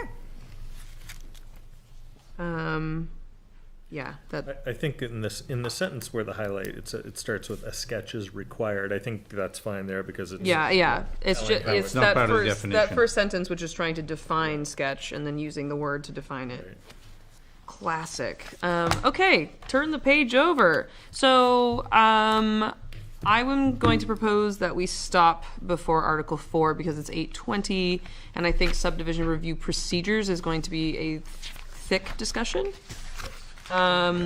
So I would like us to plan for next work meeting to have reviewed Articles 4 through 6, I think, if we can. That's gonna be the goal. It's aspirational. It is. Maybe just 4 and 5 for now. Okay, so housing master plan chapter project next steps. Can I hand this to you for a moment, Joseph? Yeah, so we had a meeting, community meeting. Yep. Barrett Planning Group came in and spearheaded that. I did speak with the Barrett Planning Group. Yep. And they advised that they're hoping to give the board a draft housing chapter for May 7th. Okay. And then they would ask the board to take time and review it and then potentially give feedback on that plan. I think they would hope to get on the agenda for the 7th as well, to share that with the board and ask for feedback. 7th is a big meeting. Okay. Maybe they could do another meeting if the board preferred. I could always ask if the board feels that would be too much for the 7th. But that was their, I think, kind of tentative idea. Okay. And then trying to get a finalized chapter by, kind of end of June, May I ask incorporating. a question? You may. Did you bring up the question about short-term rentals and the fact that we have not addressed that in our engagement so far? I did mention it to the Barrett team. I haven't had a chance to talk to Judy about it in particular. And That was part of the, yeah. as we talked about before in this board, but Yeah. Yeah, no, and I did mention it to, Okay. Jean Charles, who's kind of Okay. the liaison. Can I don't give know. some background for, so when we were engaging with Barrett Planning to help us write a master plan, a housing chapter for our master plan, we had talked about specifically wanting to get feedback from the public about short-term rentals so we could integrate that information into the plan. And when we did the housing meeting, that simply failed to happen. And so last week when John and Joseph and I were meeting to talk about the agenda, we specifically, we had that big realization in that meeting and wanted to talk to Barrett directly about how we can move forward with them. And we talked about even the potential of us having to do that outreach specifically before we get this draft master plan. So I just wanted to say that background. And for clarification, yeah, our original conversations with Barrett Planning did include asking them to do this. It did. We very specifically asked Yeah. for that to be part of the master plan chapter. So, bit of a problem. Which technically is not a housing use, but it's a Relates commercial to impact housing. that Yes. impacts housing. Right. Sorry, Joseph. No, So you talked to John Charles. Yeah, I don't really have, unfortunately, much more. I think I need to talk to Judy to get, more detail on that. Okay. But yeah, they didn't really have any specific suggestions for us, unfortunately, at this time. Okay. Yeah, So but I agree that it's important to talk to Barrett about what to do about this, because the board, as you said, did ask for that. Yeah. So what's the mood of the board about about how to? I mean, I see a few different things here. First of all, I do think we need to talk about regulation of short-term rentals for zoning amendments for 2027. So we need to do this kind of outreach anyway. And there's nothing that says we can't get this chapter from Barrett Planning and conclude our contract with them and then edit the chapter ourselves, right? Right. Once we have more information. Yeah, absolutely. Or potentially not even included in that chapter, because again, it's potentially not. not exactly a housing issue directly. It just has an impact on housing. Right. Yeah. And I mean, personally, I understand where everybody in HOP Round 2 is coming from, in that just about every community that received funding for HOP 2 is underfunded Yeah. for the engagement they want to do. Right. Yep.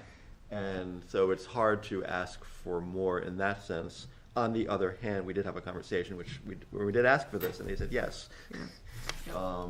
And so I feel kind of bound to that. So I do think ideally Barrett Planning can give us something to work with, even if we do the engagement ourselves. As if they can give us something to like make that happen. I mean, if not, we could do it. I mean, I think we can like figure that out. But I also feel like we asked and we're told yes. Yeah. In terms of what would be included in that, is how expansive is that? Because I think we're pretty much, we want to have, I think, my assumption is that this board wants to allow but regulate short-term rentals. And I see that as pretty, I agree with what John says, that maybe it doesn't even necessarily need to be In the chapter. in the chapter. Sure. Except that we did talk about this. Yeah, I mean, And that's the part, like my kind of There's sticking point on this. there was like But a little but bit if of an it's- obligation and a Okay. promise. But if it is included, I don't think it's really much heavy lifting, to put something in there on it. Right, and what I'm saying is, It required, I'm sorry. Go ahead. No, the goal was to do community engagement. So it's not just the board deciding what to do, and not engaging the community before deciding what to do, because then if you do that, it's a great way to break trust with your community. To not engage them in the process and have them have a say in what they want for the town, not just what we want as their representatives. And so it really builds a lot of trust in the process to do that engagement. And we get to find out, like, what are you actually interested in? Like, not just like the process itself, but like, there's lots of ways of doing short-term rentals and what works best for you all in town. right. Yep. Okay. Do we know, like, numbers? I mean, 'cause you can go on, like, Verbo or whatever and just look up Plymouth and, I mean, we used to be aware of, like, like, maybe like 5 or 6 houses, and now, There's upwards of 80 to 90. yeah, okay. Because they can be, I mean, they might be standalone homes, but they might be portions of homes too, right? They Right. might be. Yeah. This is one of the big conversations we had last year when we were talking about this. Yeah. Again, prior to engagement, is the difference between like resident occupied homestays Right. versus renting out a whole home. Right. And they're very different things. Yep. There was actually somebody last year was advertising a tent in their backyard. Right. Which is And it's not uncommon, like, people around the Lakes region, like, they might move out of town for the week of Bike Week and rent their house out. Oh, yeah. It's not unreasonable that somebody in Plymouth might do that, and like, technically it's a short-term rental, right? Or, I mean, maybe short-term rentals are, if if they rented it out for a month, that wouldn't be a short-term rental because it's anything 30 days or less. Yeah, okay. So if it's 31 days, But I mean, it's a lease. is there, does it have to be rented for, I forget what the definition is about Like, do you have to rent it more than once to make it as a short-term rental, I or? think that's up to us to regulate. That is up to us to Right. regulate. So, yes. like, yeah. Exactly. I mean, this is a big conversation. We I mean, need to have this conversation. It's pretty common for like condo associations to deal with this, like, for, right. people who want their condo association to feel residential and not like a hotel, Right. right? And Especially like on lakes or ski areas. getting slightly off subject, but would it be good for us to, at one of the upcoming work sessions, to say, okay, I know the board talked about wanting to go light on zoning changes in light of what the past couple of years, but, maybe making a list of what are possible things Yeah. to work on, Yeah.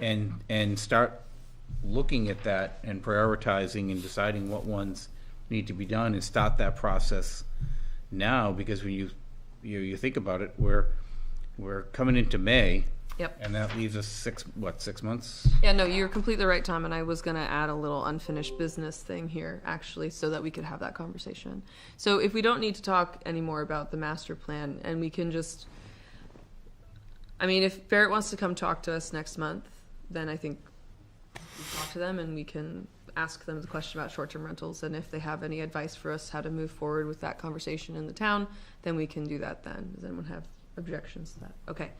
So unfinished business, priorities for 26, 27 zoning amendments. I think we should have a really brief conversation about So that. yes, the short-term rentals. Short-term rentals. And, which is why we're talking now about doing engagement, Right. so we Correct. actually, Right. yeah. Yeah. Are there, let's just leave that. We know that short-term rentals is the conversation, probably the biggest one we're gonna have. Are there any other priorities that anyone?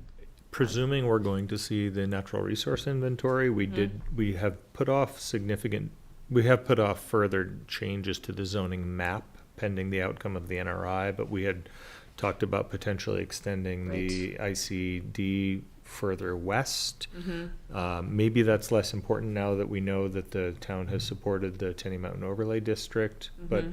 there's still potential. I still think that the ICD could be extended all the way to the Rumney Town line without negative impact. I mean, presuming that, any land in there would have to be suitable for development, but, There's the village commercial extension that was brought up by Frank. yeah, that's a good point. We could look at that's less dependent on the NRI, I think, than other things, but I think it's worth looking at that. We could basically We put can bring it together a single revision to the zoning map and tweak some zones to fit. And that would also be a good follow-up to the charrette, which is all about that Yeah. area. Yeah, absolutely. Yeah, I was going to say about extending the ICD. I think I was one of the ones in favor and agreeing with that initially. At this point, I wonder. I mean, I personally would like to keep it a lighter year. And give everyone in town a little bit of a breather, because we pushed a lot of things to them, and I think if we can tackle statutory changes that we need to make and short-term rentals, I think that gives the town a lot to chew on as we start to look forward to doing a master plan. Yeah. And then maybe as we get through the master plan process, we can talk about some more big changes. As I don't know that not changing that boundary line, which I do agree with in principle, is really going to change that much in practice. No, I agree. It's a minimal benefit. The number of undeveloped properties that are suitable for development in that area is limited. And I think it's going to make more people It nervous. almost would be easier to deal with them on a case-by-case basis through the variance process. I think it's going to make more people nervous than it benefits us on the other side. Yeah. And that's fine.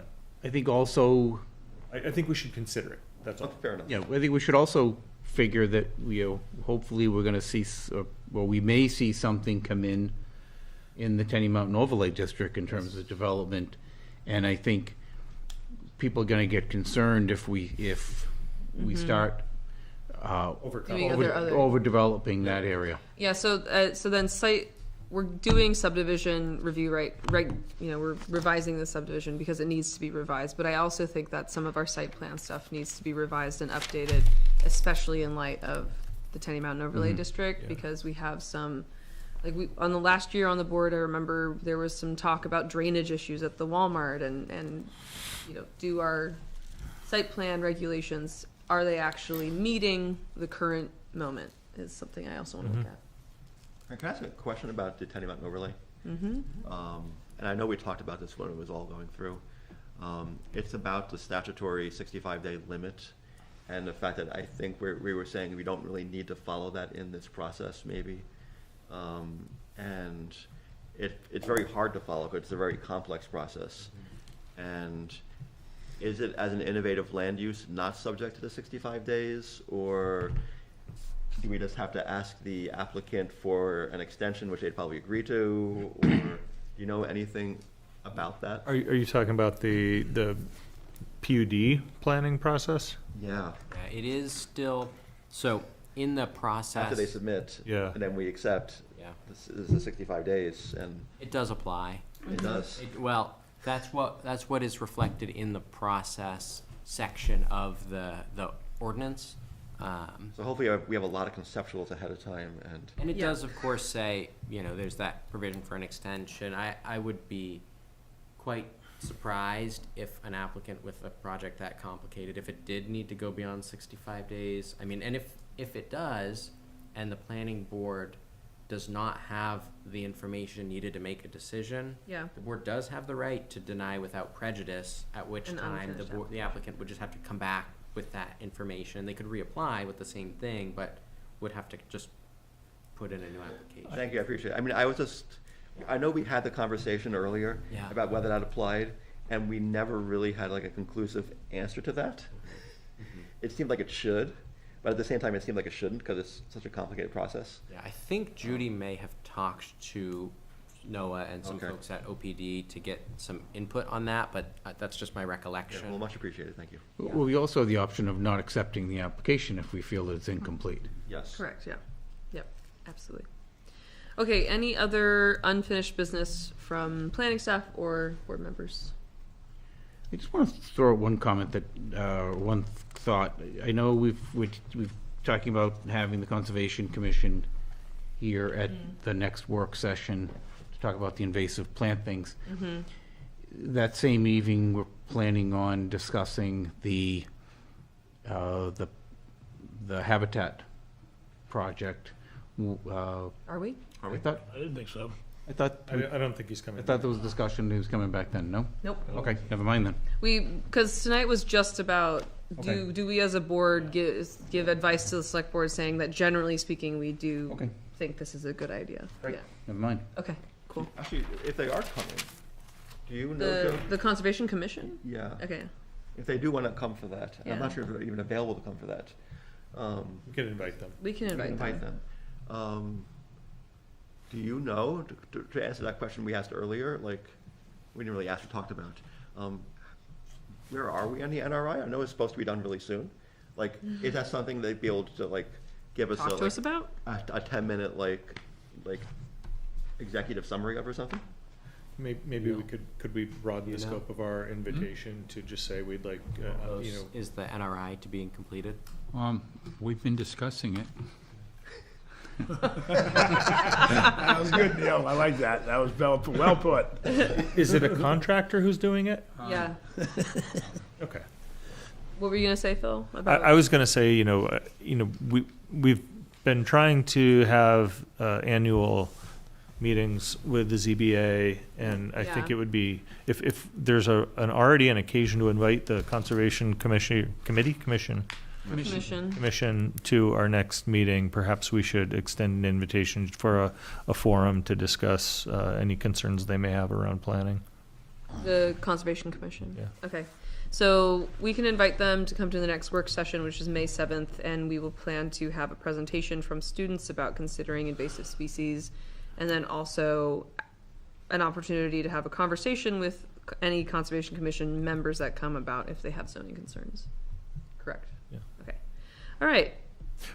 It should actually be, it should be an invitation to the board, though, so that it's not just individual members, but if the board wants to have a joint meeting with us, we would engage, we would entertain. So in that case, it would need to be a quorum of them? If it doesn't have to be, but I mean, if they want it to be kind of a binding discussion, like, it can be, as long as it's noticed. Okay. I will note that, speaking of the Conservation Commission, that Lisa Donor wrote a nice letter to the paper this week Regulations on about solar GGSDs arrays. and long tenures on the board and such. Oh, good. Nice. Just as piggyback on that, because Phil talked about having a meeting with the Zoning. ZBA. Mm-hmm. Should we maybe plan on a joint meeting with them in June ZBA? Yeah, we could. and Or at least, extend an invitation early enough that They can plan for they it. can plan for it? yeah. We have met with them in the past. I know several of the members have joined us. They had a quorum. Yep. Just consider, just to make sure, that it doesn't interfere with any of our other work session planning, like the charrette or anything else that's coming up that might. If it happens in June, then it would be after the charrette, June but would be after the charrette, yeah. yeah. And presumably, I'm just thinking about like meetings about the housing master plan chapter and the We have charrette a and lot all this going kind on. of stuff.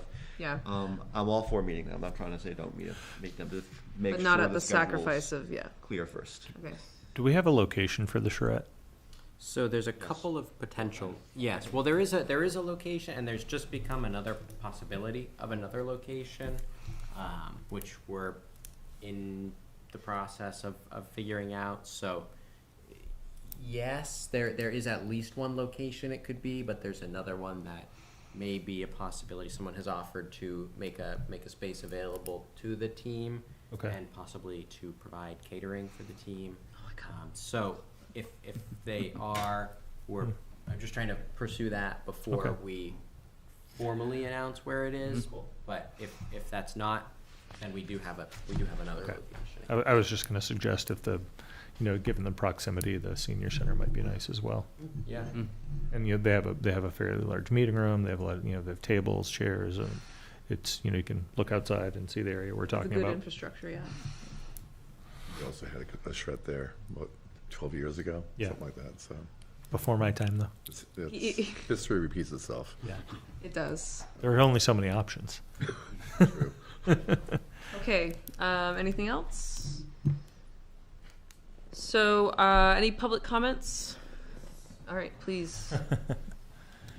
You've been waiting Thanks very for waiting, patiently yeah. back there. Hi, my name's Colin Largy. So I understand that the board received 2 letters that I wrote. Yep. Is that true? We received at least one. Okay, so there's the one that I don't- wrote on March 20th, that was delivered here to Town Hall. Yep, And that's the then one we that have. referenced one from last year, which came after the last time, or really the first time that the board heard the issue Okay. regarding habitat. So first, I'd like to say I would have appreciated if the board had heard public comment during that business rather than waiting 2 hours. But I just wanted to make it clear that I stated in the letter that I'm opposed to this modification. So I wanted to make myself available in case there was any question from the board regarding the issue that I raised in the letter, which I think really is important for the board to consider before it takes any action or makes a recommendation. What would you say is your main concern? We read through the letter, and you know that we can talk about connectivity and plans for the town. So what do you think is most relevant for us? So I'd like to know what the board thinks the actual operative proposal is in front of the board. The operative There is proposal. none. Right, so if there is no operative proposal. These are conceptual, so we've been having conceptual discussions with Habitat on a few occasions, and this is very, this hearing was very specific to Yes, it was. a select board request for input on this. Right, yeah, so I've written a letter to the select board in June of 2025, and I have not received a response So to just that letter. I mean, to clarify our role here, what we agreed to tonight is not any specific plan. It's more, do you agree in principle Yes. if the details can be worked out, which is not really up to us in many ways. Exactly. But do we agree in principle on the planning board side with, like, would road connectivity be useful there? Yes. Would more housing be useful? Yes. Does the Conservation Commission agree in principle with a swap of land if adequate land can be made of, equal or greater conservation value? Yes, in principle. The actual details of that, nobody has agreed to yet. Yeah. Sure. So you brought up a lot of important issues. So specifically going back to April of 2025, the Conservation Commission did hold a meeting where it was discussed whether or not they would support a change to this easement that was made in perpetuity that specifically says no roads or excavation. That was not a properly noticed meeting, and it did not have minutes. I confirmed that with the town. It was later, minutes were later prescribed, but they, that meeting actually was not done in accordance with RSA 91. So there's a procedural issue with that. Then there's the issue of whether or not the town has a fiduciary responsibility to uphold the terms of the easement. And I think that that's actually completely not up to deliberation or interpretation by any of the boards in the town. It absolutely must uphold the terms of the easement. There's no question about that. So I'd just like to encourage the board to read the easement and find out what are the controlling terms of that easement. Now, that easement burdens, it was created in 2001. Okay, so it's been in existence for 25 years, and it protects the most important part of the Boulder Point land. Okay, Neil, you pointed out that there's wetlands and a buffer. The proposal that I believe that Frank has put forth is to go within feet of the actual wetlands area, going straight into that buffer, because the way that the property lines are, there's the Spear Memorial Hospital property, then there's the remaining land that was set aside, that's about 71 acres, who was from Brian Young, who subdivided that land into about 4 or 5 different pieces. So the actual conservation easement runs along the wetlands, and I believe is shared by all of the properties there. So in regards to a potential change to that use, the only properties that could possibly make a change to that use are the ones that are burdened by that easement. The town has no standing whatsoever in order to make any change to that easement. It would only be a proposal from the landowners in order to change that easement. So that is also not our purview on this particular board. I'm here because I've written several letters to the town to try to raise these issues, but I have not received any responses. So I'm coming here today to let you all be aware of those issues and how it may affect how you may want, because if there is an abutter to a property where this is proposed to be changing, who is telling you that I oppose this change, that is completely against the letter and the spirit of the easement, how it was established, and that there's no operative proposal in front of any board, not the select board, not the Conservation Commission, and not the planning board, that would affect this change. So what you're being asked as a board is to support a change that would benefit a third party at the expense of a conservation easement. That's seriously a major concern for the town. Okay, we hear you. Go ahead.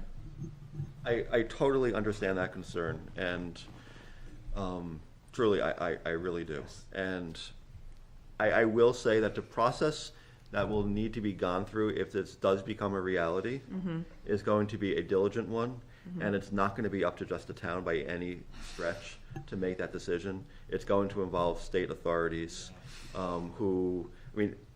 changing a conservation easement that's in perpetuity by deed is not easy. As I documented in my letter, it's which really, I'd be it's not happy easy to make available to you, if the first letter from June 2025 is not available to you, I'd be happy to make it available to you.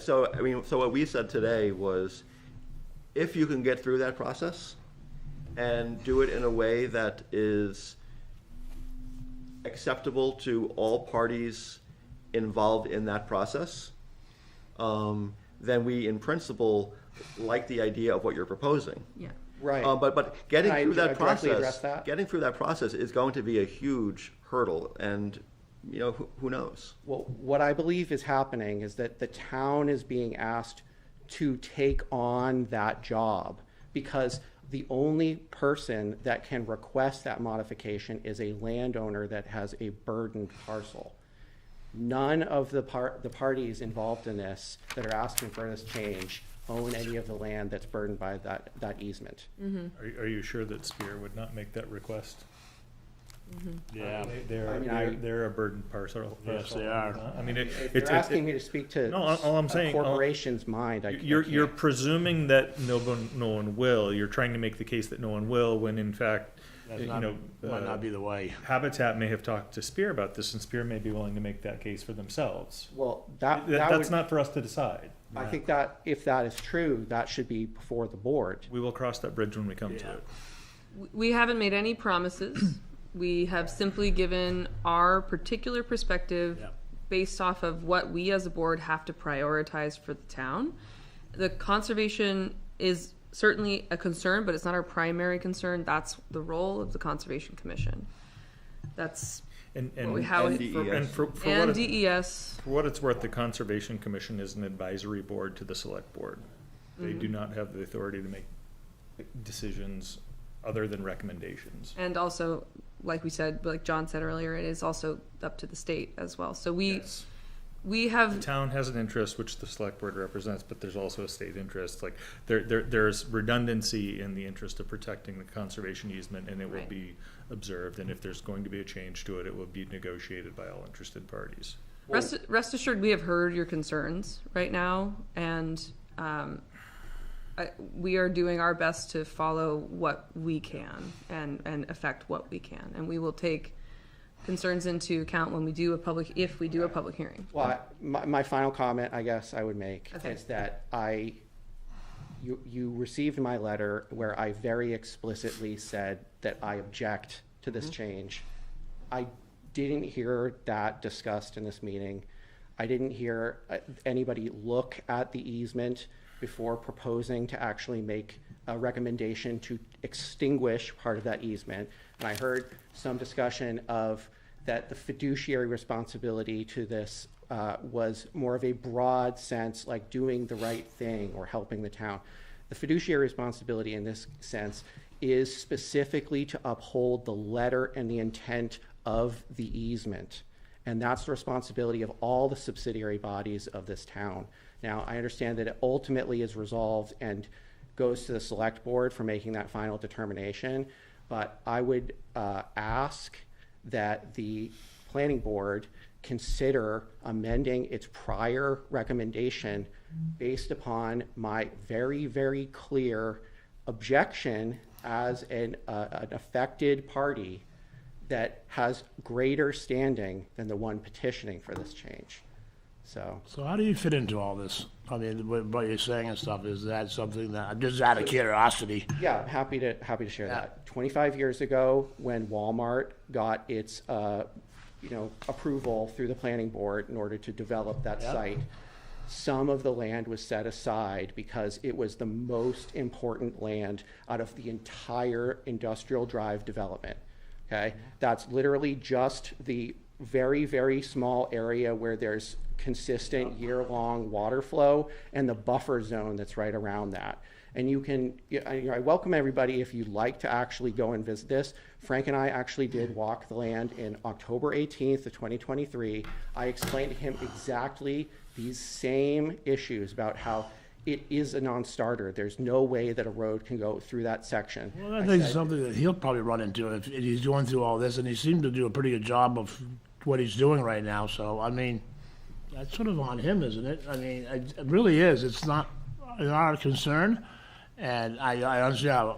Just kind of for me, I understand how you feel, but he's doing it all the right way, and can I ask you, have you read the easement? No, I haven't read the easement. Please read the easement. Okay. We do have a copy available Yeah. if you want to I'll read it, yeah. It's totally and completely unambiguous. What were you going to say? I guess, I mean, from our perspective, in terms of like changing our statement we made earlier, I don't think we, as a planning board, really have any role in the easement. That is a matter to be decided outside the planning board. So I think what we were trying to say in our statement is, from a planning perspective of land use, this aligns with our master plan, the goals of the community, and so on and so forth. Maybe whether not that the, can maybe be, not the abutters, though.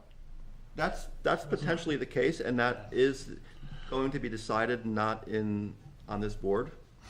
And for anything that we seem to like in concept today to go forward, that will need to be decided. Yeah. And that will include conversations with the butters. That will include conversations with the select board. That will include conversations with DES. Yep. All of which, especially the state, probably will have some pretty strict guidelines about how this does or doesn't happen. And we could never even get an application that went against decisions from DES or the state. We can get an application, we have to deny it. Yeah, we could get an application, we would deny it. I mean, no, even if we conditionally approved it, if it were dependent on the approval of other agencies, they could deny it. Yeah. Right. And Go ahead. no, it's because they, and also, whether the conservation easement is there or not, the fact that the wetlands is there, because they see it as two separate issues. DES is not going to allow the access road to go in unless it meets the requirements in terms of a buffer from the wetlands. So I think Hard to that, know what they'll allow. what's that? Say that again? It's hard to know what they'll allow, but But I mean, they do have regulations. They have that- regulations that and they're supposed to requirements. follow with regard to wetland protection. Yeah, and so I see, you've got the wetlands protection is a separate issue, but separate but related issue from the conservation easement, because the town does have the right to relinquish an easement. And in this instance, it would be trading it for another. But anybody that holds an easement has the right to relinquish it. Well, I directly addressed your argument in my letter. Okay. So I would encourage you to read my letter. Yeah, this letter or your first letter? Both. Okay, I did read this one. Okay, thank you. And as gonna far as say- the town not responding, I don't think this board can really speak to that.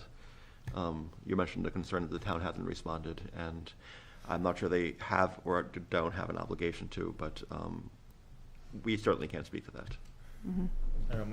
I would stand behind our decision. I mean, any recommendation we made was contingent upon the issues of the easement being resolved, and your concerns are speaking to that, so.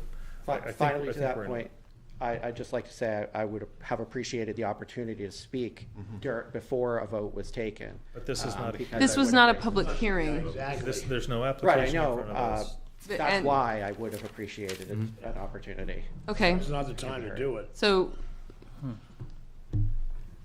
If the town chooses to do something with this down the road, there will be a hearing. and There I'm will be sure- I'm hearings. sure that your Multiple. yes. perspective will be valued at that time. I'm sure there's legal precedent and there's case law, Oh, yeah, yes, absolutely. and you know, that's probably what's gonna decide it. Right, yes, and I think that the primary case law that would be informative to this board is what are the responsibilities of the town We in can't regards make- to that. We can't make that Yeah, judgment, but though. we can't. This is way in the beginning, this whole That's thing. gonna be more as a select board and, Attorney. yeah. Yeah, I'm planning to speak to the select board on this issue, so Good. you'll see me there. But We're what I at the would meeting. ask finally, is for this board to ask the town planner to respond to my letter. Okay, Thank you. we can do that. Thank you. Any other public comment? Just here. Okay. So moved. I would entertain a motion to adjourn. So moved. Second. Second. Yep. All in favor? Aye. Aye. Any opposed? Hey. 2 opposed, any Yeah, Phil, abstentions? you can stay. They can stay. Thank you all for your work tonight, I and guess you got the message. see you in huh? 2 weeks. We're getting close, though. If we get 3, we might actually have a contested vote here. Better be careful.